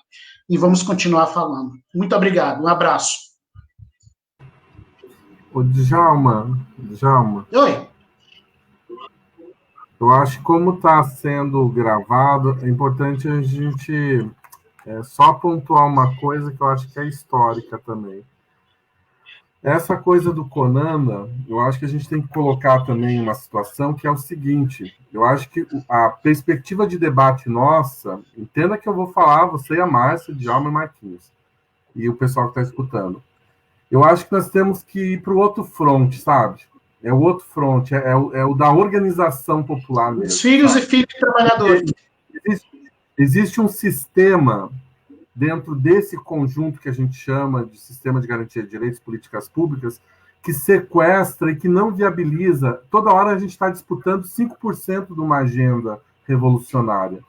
E aí eu vou dar um exemplo do MST nesse momento da pandemia. Extremamente perseguido, parecia que não estava fazendo nada, agora chegou a fome. Agora chegou o arroz. Quanto custa o arroz hoje? E eu nunca esqueço uma reunião com uma pessoa que é do MST, lá do Rio Grande do Sul, ele disse o seguinte, a nossa revolução vai dar pelo estômago. Nós vamos mostrar o nosso projeto político pelo estômago. Nós vamos alimentar esse país.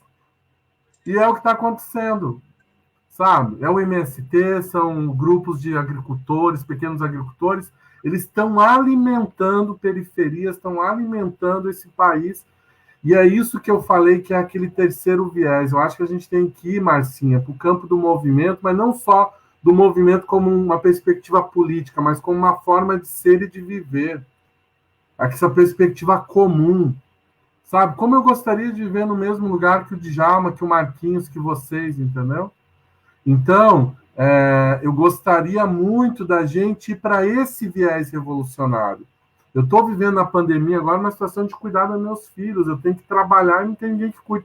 E aí eu tô voltando àquela perspectiva, vai num assentamento, num acampamento, existem as cirandas, existe o lugar de cuidado das crianças. Então, esse lugar dos movimentos é o lugar da organização popular. Não é meramente uma organização representativa para ir para um conselho, ou para ir para a rua ocupar contra esse cara aí. Não, tem a ver com uma organização que se organiza para viver junto. Porque se a gente não fizer isso, é o Marquinhos que está passando dificuldade, é outros companheiros que estão aí totalmente, né? Então, eu acho que é um pouco essa perspectiva, e é isso que eu quero trabalhar, discutir com vocês três um dia, ou com quem quiser. A gente precisa retomar, porque agora está muito forte, sabe, Marquinhos? Essa perspectiva do movimento como uma estratégia não meramente política, mas de vivência e de vida, sabe? É isso, paro de falar. Gente, obrigado, Fábio. Realmente, o debate, esse povo é danado, né? Quando a gente vai do meio para o fim, o negócio vai esquentando, vai animando, o povo ali nos comentários já começa a problematizar questões estratégicas. Nós queremos, os meninos e meninas de rua, agradece muito, para nós é um presente ter vocês, é um presente de aniversário, é um ânimo, é uma injeção de luta na nossa caminhada, na nossa luta aqui em São Bernardo, na região do ABC, e na nossa resistência, do Regularize Já, a situação dos meninos e meninas de rua da Rua Jurubatuba. Quero agradecer, assim, enormemente, com um abraço muito forte no meu camarada Fábio Paes, companheiro, gente de primeira linha de luta, de toda a construção que nós fizemos, a Marcinha, quero agradecer também o Djalma, quero agradecer todos que nos acompanharam aí, nós já estamos com 2 horas, um pouquinho mais de 2 horas já de live, parece que começamos agora, são temas importantes. Eu acho que o nosso olhar, quando apontamos toda essa vivência de construção de um movimento social, de um olhar crítico para o movimento social e pensar em perspectiva, eu acho que isso vai amadurecendo e só mostra, né, depois desse golpe, de toda a resistência que está tendo, que talvez alguns caminhos que a carta de Poá apontava, que esse grupo apontava, talvez está na ordem do dia. Quero agradecer vocês, quero, junto com vocês, trazer um carinho, um abraço fraterno da meninada que hoje não está em casa, que nesse momento ainda está conseguindo algum dinheiro nos faróis, aí que está conseguindo algum dinheiro dentro dos ônibus, dos terminais, na porta dos locais que vendem comida rápida, e dos meninos que nesse momento estão debaixo de viadutos, escondidos nos mocós, e daquelas crianças que estão nos morros, nas palafitas, nas casas dos trabalhadores precarizados. É com elas e com eles, uma fala histórica de uma das nossas fundadoras, fala: por que nós existimos? É porque eles existem, e é do lado deles, das famílias deles, do pai e da mãe deles, que nós queremos estar juntos. Obrigado, meu querido. Um forte abraço, Fábio. Forte abraço, Marcinha. Forte abraço, Djalma. Obrigado para quem nos acompanhou até agora. E nem diz o nosso camarada. Até sempre. Obrigado. Obrigado, gente. Obrigado, gente.